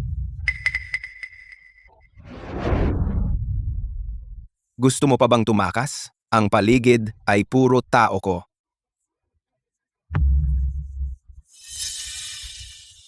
Panginoon, isang nakatakas. Lin Yangjun, hindi mo ako pwedeng galawin. Nanganak ako ng lalaki para sa iyo. Ano ito? Ito ay kay Mr. Lin, ulat ng paternity test. Bakit napakababa ng match? Ikaw, masamang babae. Nagtaksil ka sa kuya. Tingnan mo, papatayin kita. Tama na. Itigil mo na ang pag-arte. Meron pa akong isa. Ang test report mo at ng batang iyon. Imposible. Paano ninyo nagawa? Nang hindi ko alam, kumuha kayo ng DNA ko. Kumuha lang ng isang hibla ng buhok. Napakadali. Ang taas ng match nito. Pangalawa, ang galing mo talaga sa akin. Kuya, maawa ka sa akin. Nagkamali lang ako. Siya ang nag-udyok sa akin. Kung gusto mong pumatay, siya ang patayin. Lin Chingshan, ikaw ay gago. Lalaki ka ba o hindi? Hindi ako lalaki. Basta't pakawalan mo ako. Kahit anong gusto mo, gagawin ko. Tatay, huwag mong kalimutan. Ang lason sa katawan mo ay hindi pa naalis. Matanda na ako. Kailangan ko nang magpahinga. Xiao Yang, sila ay bahala ka na. Kuya, Kung gusto mong mabuhay, sabihin mo kung sino ang nasa likod ninyo.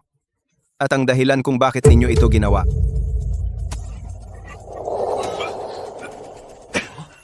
Ito ay ang lason.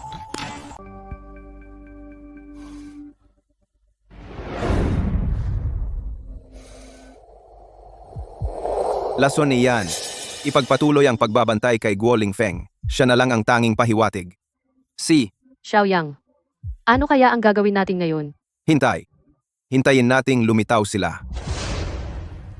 Xiaoyang. Natulog na ang tatay ko. Oo nga pala. Ngayon sila ni Tio. Paano sila biglang nalason? Sa totoo lang, ang lason ay maaaring maikalat sa pamamagitan ng ganitong paraan. Si Zuo Junhua ay malamang na hindi alam pagkatapos malason, nakipagtalik pa rin sa biyanan. At pagkatapos, kasama si Lin Chingshan, alam na ng mga matatanda ang ibig sabihin. Kanina lang ay nagkataon na sumiklab ang lason. Xiaoyang, salamat sa'yo ngayon. Iniligtas mo na naman ako. Sa mag-asawa, huwag na tayong mag-uumang ganito. Noong nasa opisina tayo, hindi dapat kita pinagalitan. Ako,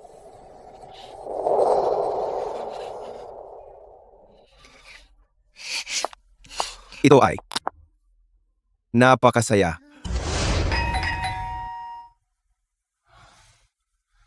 Sino kaya iyan sa kalagitnaan ng gabi?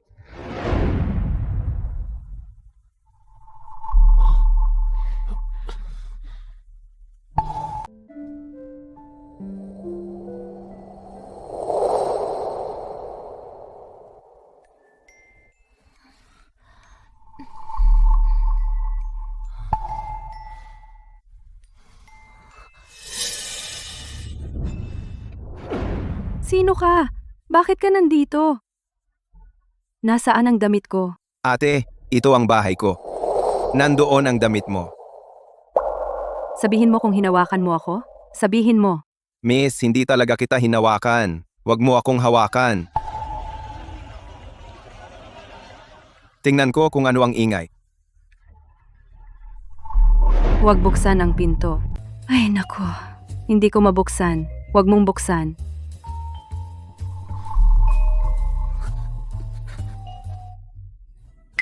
Hinahanap ka ng mga pinagkakautangan mo. Pakinggan mo ang ingay sa hallway. Marami sa labas. Magkano ba ang utang mo? Mas nakakatakot pa sila kaysa sa mga pinagkakautangan mo. Mga reporter sila. Kapag nalaman nila na nasa bahay ako ng isang lalaking kapitbahay na magdamag. Tapos na ako. Hintayin mo silang umalis, saka ka umuwi. Hindi rin pwede. Kailangan kong pumunta ngayon sa isang event. Kapag nalaman nilang wala ako sa bahay, iuulat nila na nawawala ako. Mas malala pa ang resulta. Naiintindihan ko. Gusto mong hindi ka nila makita, tapos makauwi. Simple lang. Umakyat ka sa bintanang iyon. Kuya, ayaw ko pang mamatay. Ipapasan kita pa uwi. Siya? Teka muna. Hindi pa ako nakadamit. Bastos. Nakita mo ba kagabi ng malinaw? Huwag kang mag-alala. Wei, noong kagabi, nakita ko mismo. Pumasok si Lan Zinro sa silid sa tabi ng bahay niya. At may isang lalaki pa ang lumabas para salubungin siya. Lan Shinrui, ngayon, patay ka na. Kapag nailantad ka na, lahat ng endorsements at movie projects mo magiging akin na lahat iyan. Xiaozhou, ang international diva na si Lan Shinrui ay natulog sa bahay ng isang estranghero. Malaking balita ito. Mamaya, siguraduhing malinaw ang kuha. Nasipa ba ng asno ang ulo mo? Bakit ka nagpunta doon para kumuha? Dito ka kumuha.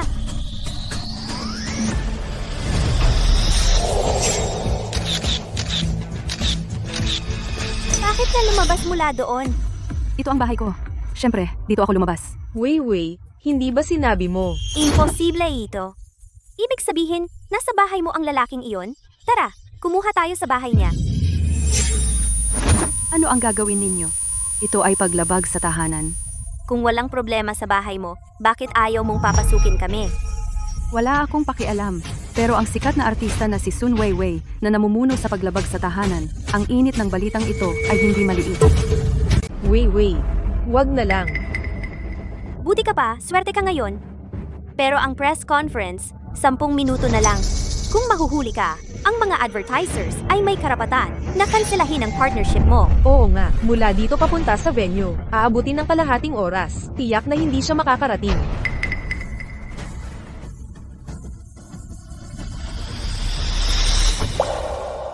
Ikaw pala? Ikinagagala kong maglingkod sa iyo. Saan po tayo pupunta? Zhonghai International Press Conference. Nako, 8 na lang minuto. Hindi na aabot. Natanggap ang Zhonghai International Press Conference. Sa loob ng 8 minuto, mangyaring ikabit ang seatbelt.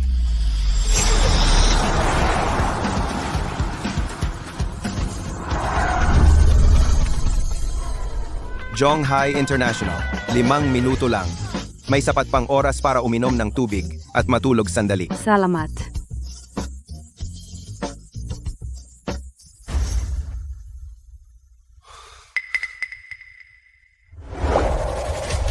Long Fei, Tulungan mo akong hanapin ang isang artista na si Lan Shinrui.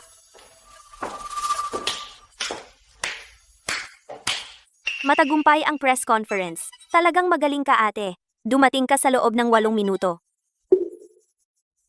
Sun Weiwei, ano ba talaga ang gusto mong gawin?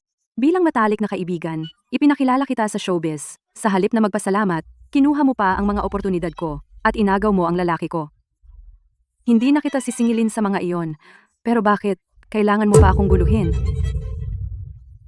Dahil sa mga oportunidad mo. Sa katawan at mukha, alin ba ang mas mababa ko sa iyo? Bakit ikaw ang international star at ako ay isang first-line celebrity lang? Gusto mo bang pakawalan kita? Sige, maliban kung aalis ka sa showbiz. Weiwei, si Ginoong Kiyang ay susando sa iyo.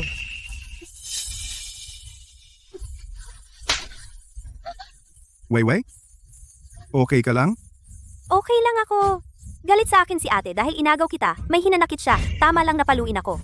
Tulad ko, isang maliit na artista, nararapat lang na inaapi. Lan Shinrui.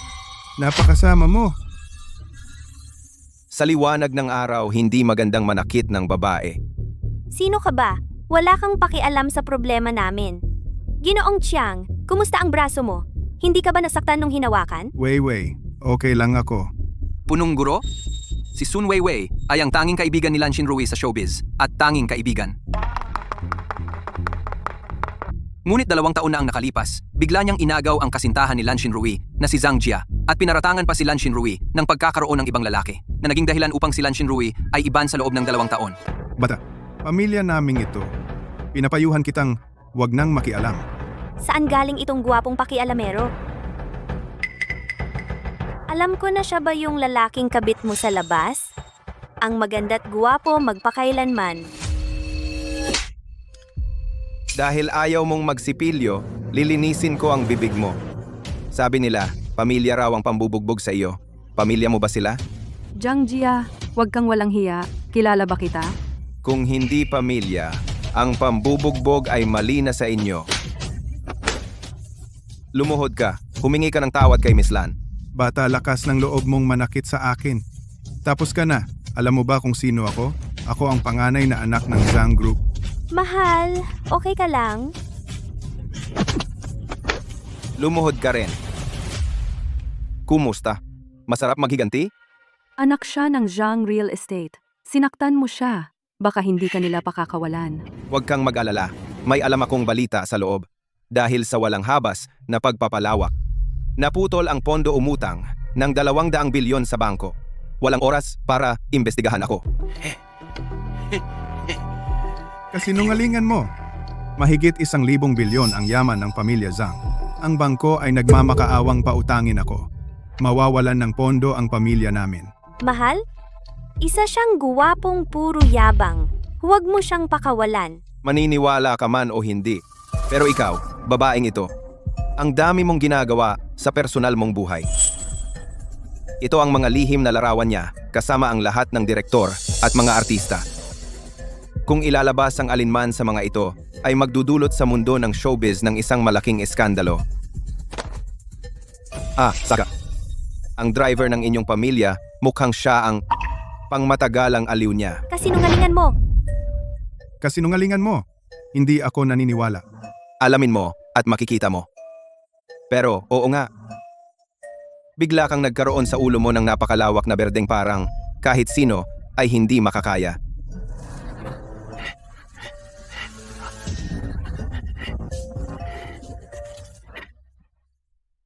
Ikaw, munting Sinta, nangahas ka palang magsinungaling sa akin? Higit pa riyan, ikaw, iyong mabuting asawa, ay nakipagsabwatan sa driver upang nakawin ang mga ari-arian ng pamilya Zhang. Ang pagbagsak ng pamilya Zhang ngayon ay may malaking bahagi ang dalawang iyon. Ikaw? Guwapo, nangahas ka pang manakit sa akin? Akala mo ikaw pa rin ang prinsipe ng pamilya Zhang? Akala mo may hawak kang ebidensya laban sa akin, kaya magyayabang ka? Ako ay protektado ni Dao Ba. Dahil sa kanyang kapangyarihan at posisyon, kaya niyang ibaba ang anumang trending. Ibig mong sabihin ay dahil sa paglusay ng pondo ang nakakulong na daw ba?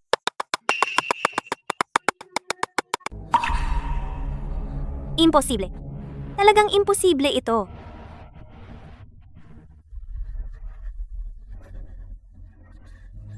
Shinru, dahil sa ating pagiging magkapatid sa loob ng maraming taon, huwag mong ilalabas ang mga litrato. Noong bata pa ako, hindi ako marunong, inagaw ko ang lalaki mo. Sa mga taong ito, patuloy akong nangangaliwa, nakabawi na rin ako para sa iyo. Ang dami mong satsat. Gusto mo bang ilabas? Ikaw na ang magdesisyon. Shinrai, bilang magkapatid, ituring mo akong parang utot, pakawalan mo na ako. Wei. Dati, ikaw ang pinaka-pinagkakatiwalaan ko. Dahil diyan, ikaw ang pinakamasakit sa akin. Pero tama ka, sa mundong ito, ng survival of the fittest. Walang may obligasyon na maging mabait sa iba. Shinrai, Malaking balita! Sikat na artista na si Sun Weiwei ay may ilang malalaswang litrato na lumabas. Kinabibilangan ito ng halos 100 direktor, artista at mga kilalang negosyante.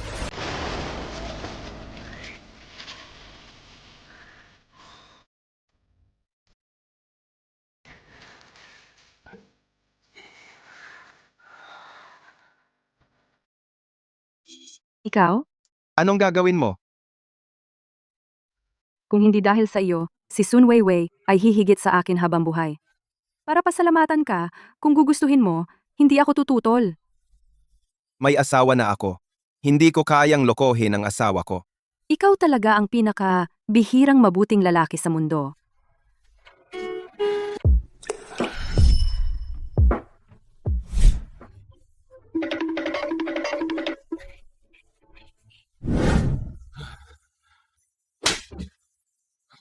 Napakagandang pagkakataon ito. Lin Mohan. Utang ko sa'yo sa nakaraang buhay. Walang makakapigil sa akin.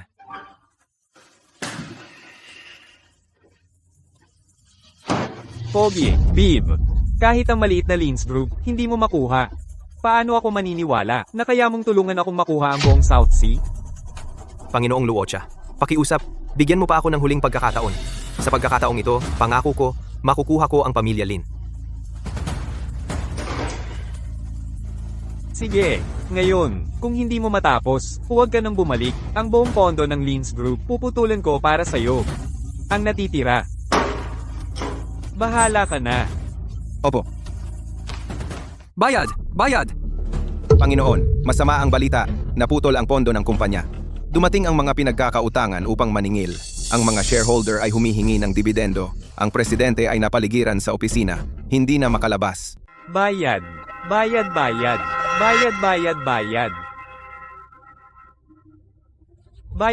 Bayad. Panginoon, may masama po. Naputol ang pondo ng kumpanya. Dumarating ang mga pinagkakautangan. Humihingi rin ng dividendo ang mga shareholder. At nakulong ang presidente sa opisina. Hindi makalabas.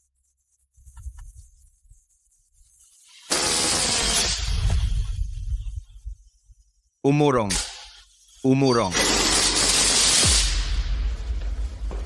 Tutok ka ng taser. Xiaoyang, anong ginagawa mo? Kami ay isang lehitimong ahensya ng pangongolekta ng utang. Sinong tinatakot mo sa taser na yan? Taserin mo ako. Halika!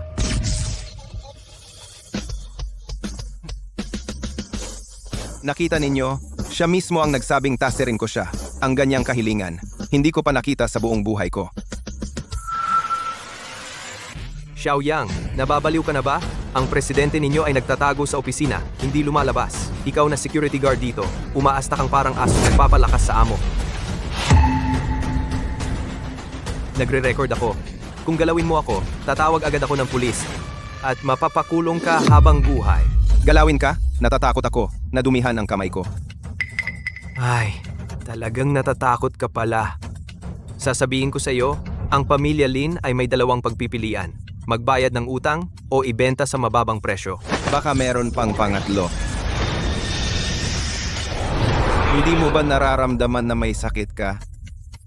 Ganito, lumuhod ka at kantahin ang Conquest. Para sa akin, gagalingin kita?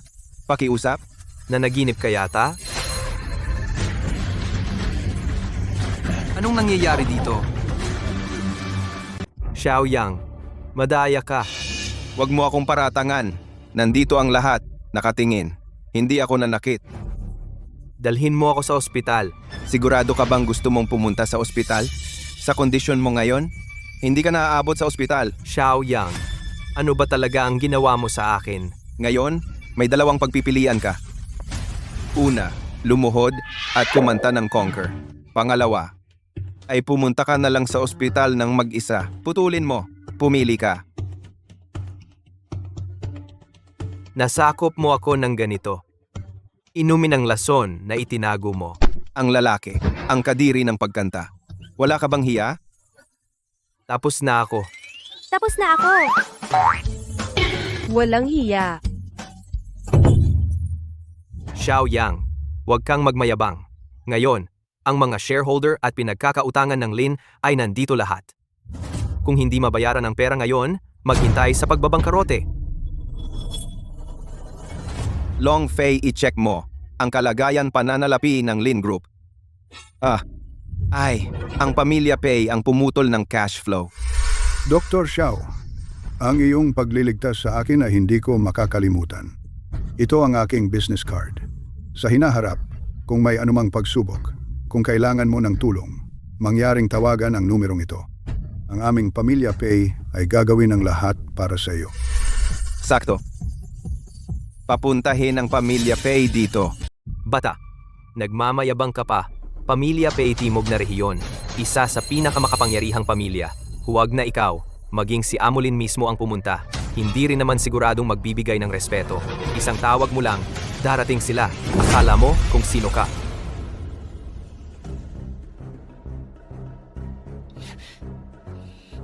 Xiao Yang, alam ko na ito ay iyo pantakip sa oras. Ngunit ang kasalukuyang sitwasyon. Baka hindi na magtagal. Talaga pala. Nagpapanggap lang pala. Ang galing mo talagang manlinlang. Mahal, hindi magsasara ang kumpanya ngayon at lalo pang bubuti sa hinaharap.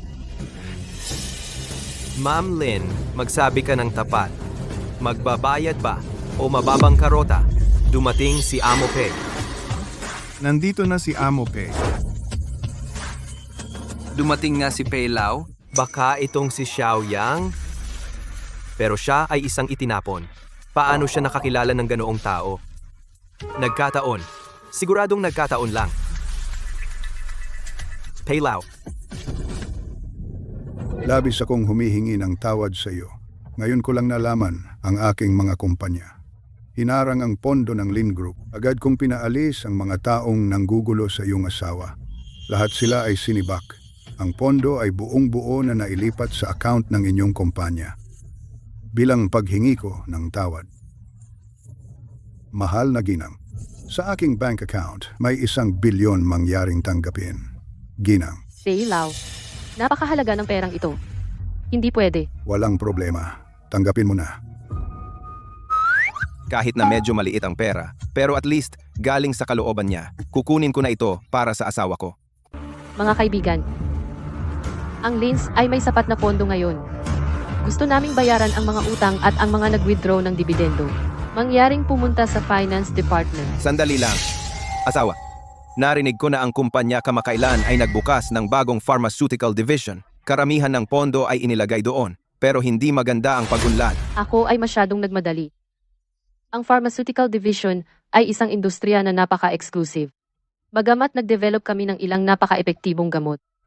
Pero hindi pa rin namin mabuksan ang merkado. Simple lang, to. Narinig ko na sa Haicheng. Kamakailan may isang medical board na antas ng pagtitipon. Pumunta tayo at umikot. Wala nang problema sa pagbubukas ng merkado. Ang pagtitipon na iyon ay karaniwang mga elite sa medisina lamang ang makakasali ay ayaw sa mga negosyante. Tiyak na hindi tayo makakapunta. Si Lin ay hindi kailangang mag-alala. Ang matanda ay pumunta dito ay para imbitahan si Mr. Xiao at ang kanyang asawa na sumama sa pagtitipon na ito.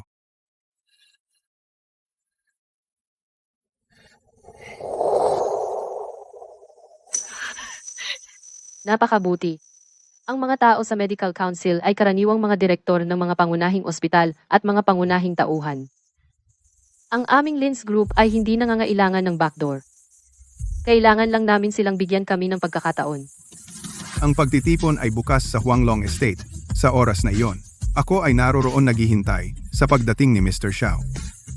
Tingnan ang pagpapahalaga ni Dean Zhao. Si Lin bukas sa council. Tiyak na magkakaroon ng magandang resulta. Kapag lumawak ang Lins, Ang pharmaceutical division nito, ang market value at stock price, ay hindi lang 10 beses, kundi daang beses natataas. Lao Zhang, nagmamadali ka pa bang ibenta ang mga stock ng Lins? Sinong magbebenta? Gusto ko na nga umutang para bumili.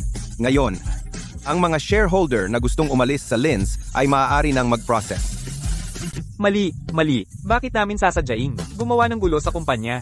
Si Guo Lingfeng ang masama, sinadya niyang mangudyok. Oo, siya ang dahilan nito. Sinusuportahan namin si Presidente Lin. Sinusuportahan si Presidente Lin. Tara na.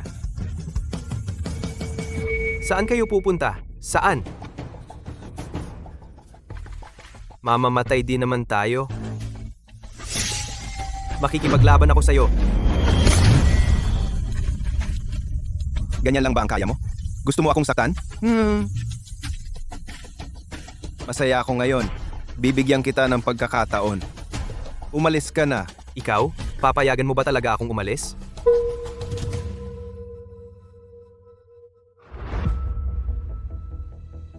Bakit mo siya pinayagang umalis ng ganoon kadali? Sinabi ko sa kanya na lumayas. Pero hindi ko sinabing pakakawalan ko na siya. Ang tawag dito ay mahabang pisi huli ng malaking isda. Anong ibig sabihin yan?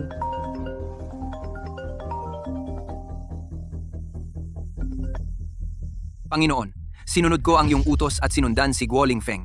Natagpuan ko ang punong himpilan ng Mandala. Ano na ang gagawin natin? Sige, ako na mismo ang haharap dito. Asawa, may gagawin ako. Lalabas muna ako. Anong gagawin mo? Para tulungan kang alisin ang banta ng Lin Corporation ng tuluyan.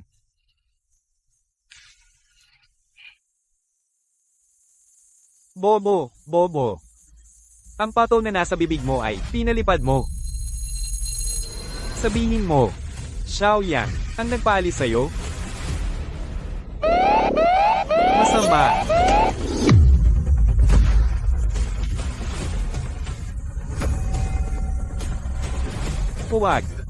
Huwag mo akong patayin. Rayson, Ako. Alam ko kung nasaan ang ama mo. anong sinabi mo? Ako. Xiao Yang, Sino ka? Lumabas ka. huwag mong isipin na nanalo ka na. Pinakialaman mo ang aking plano. Gagawin kitang katulad ng iyong ama mamatay na walang paglilibing.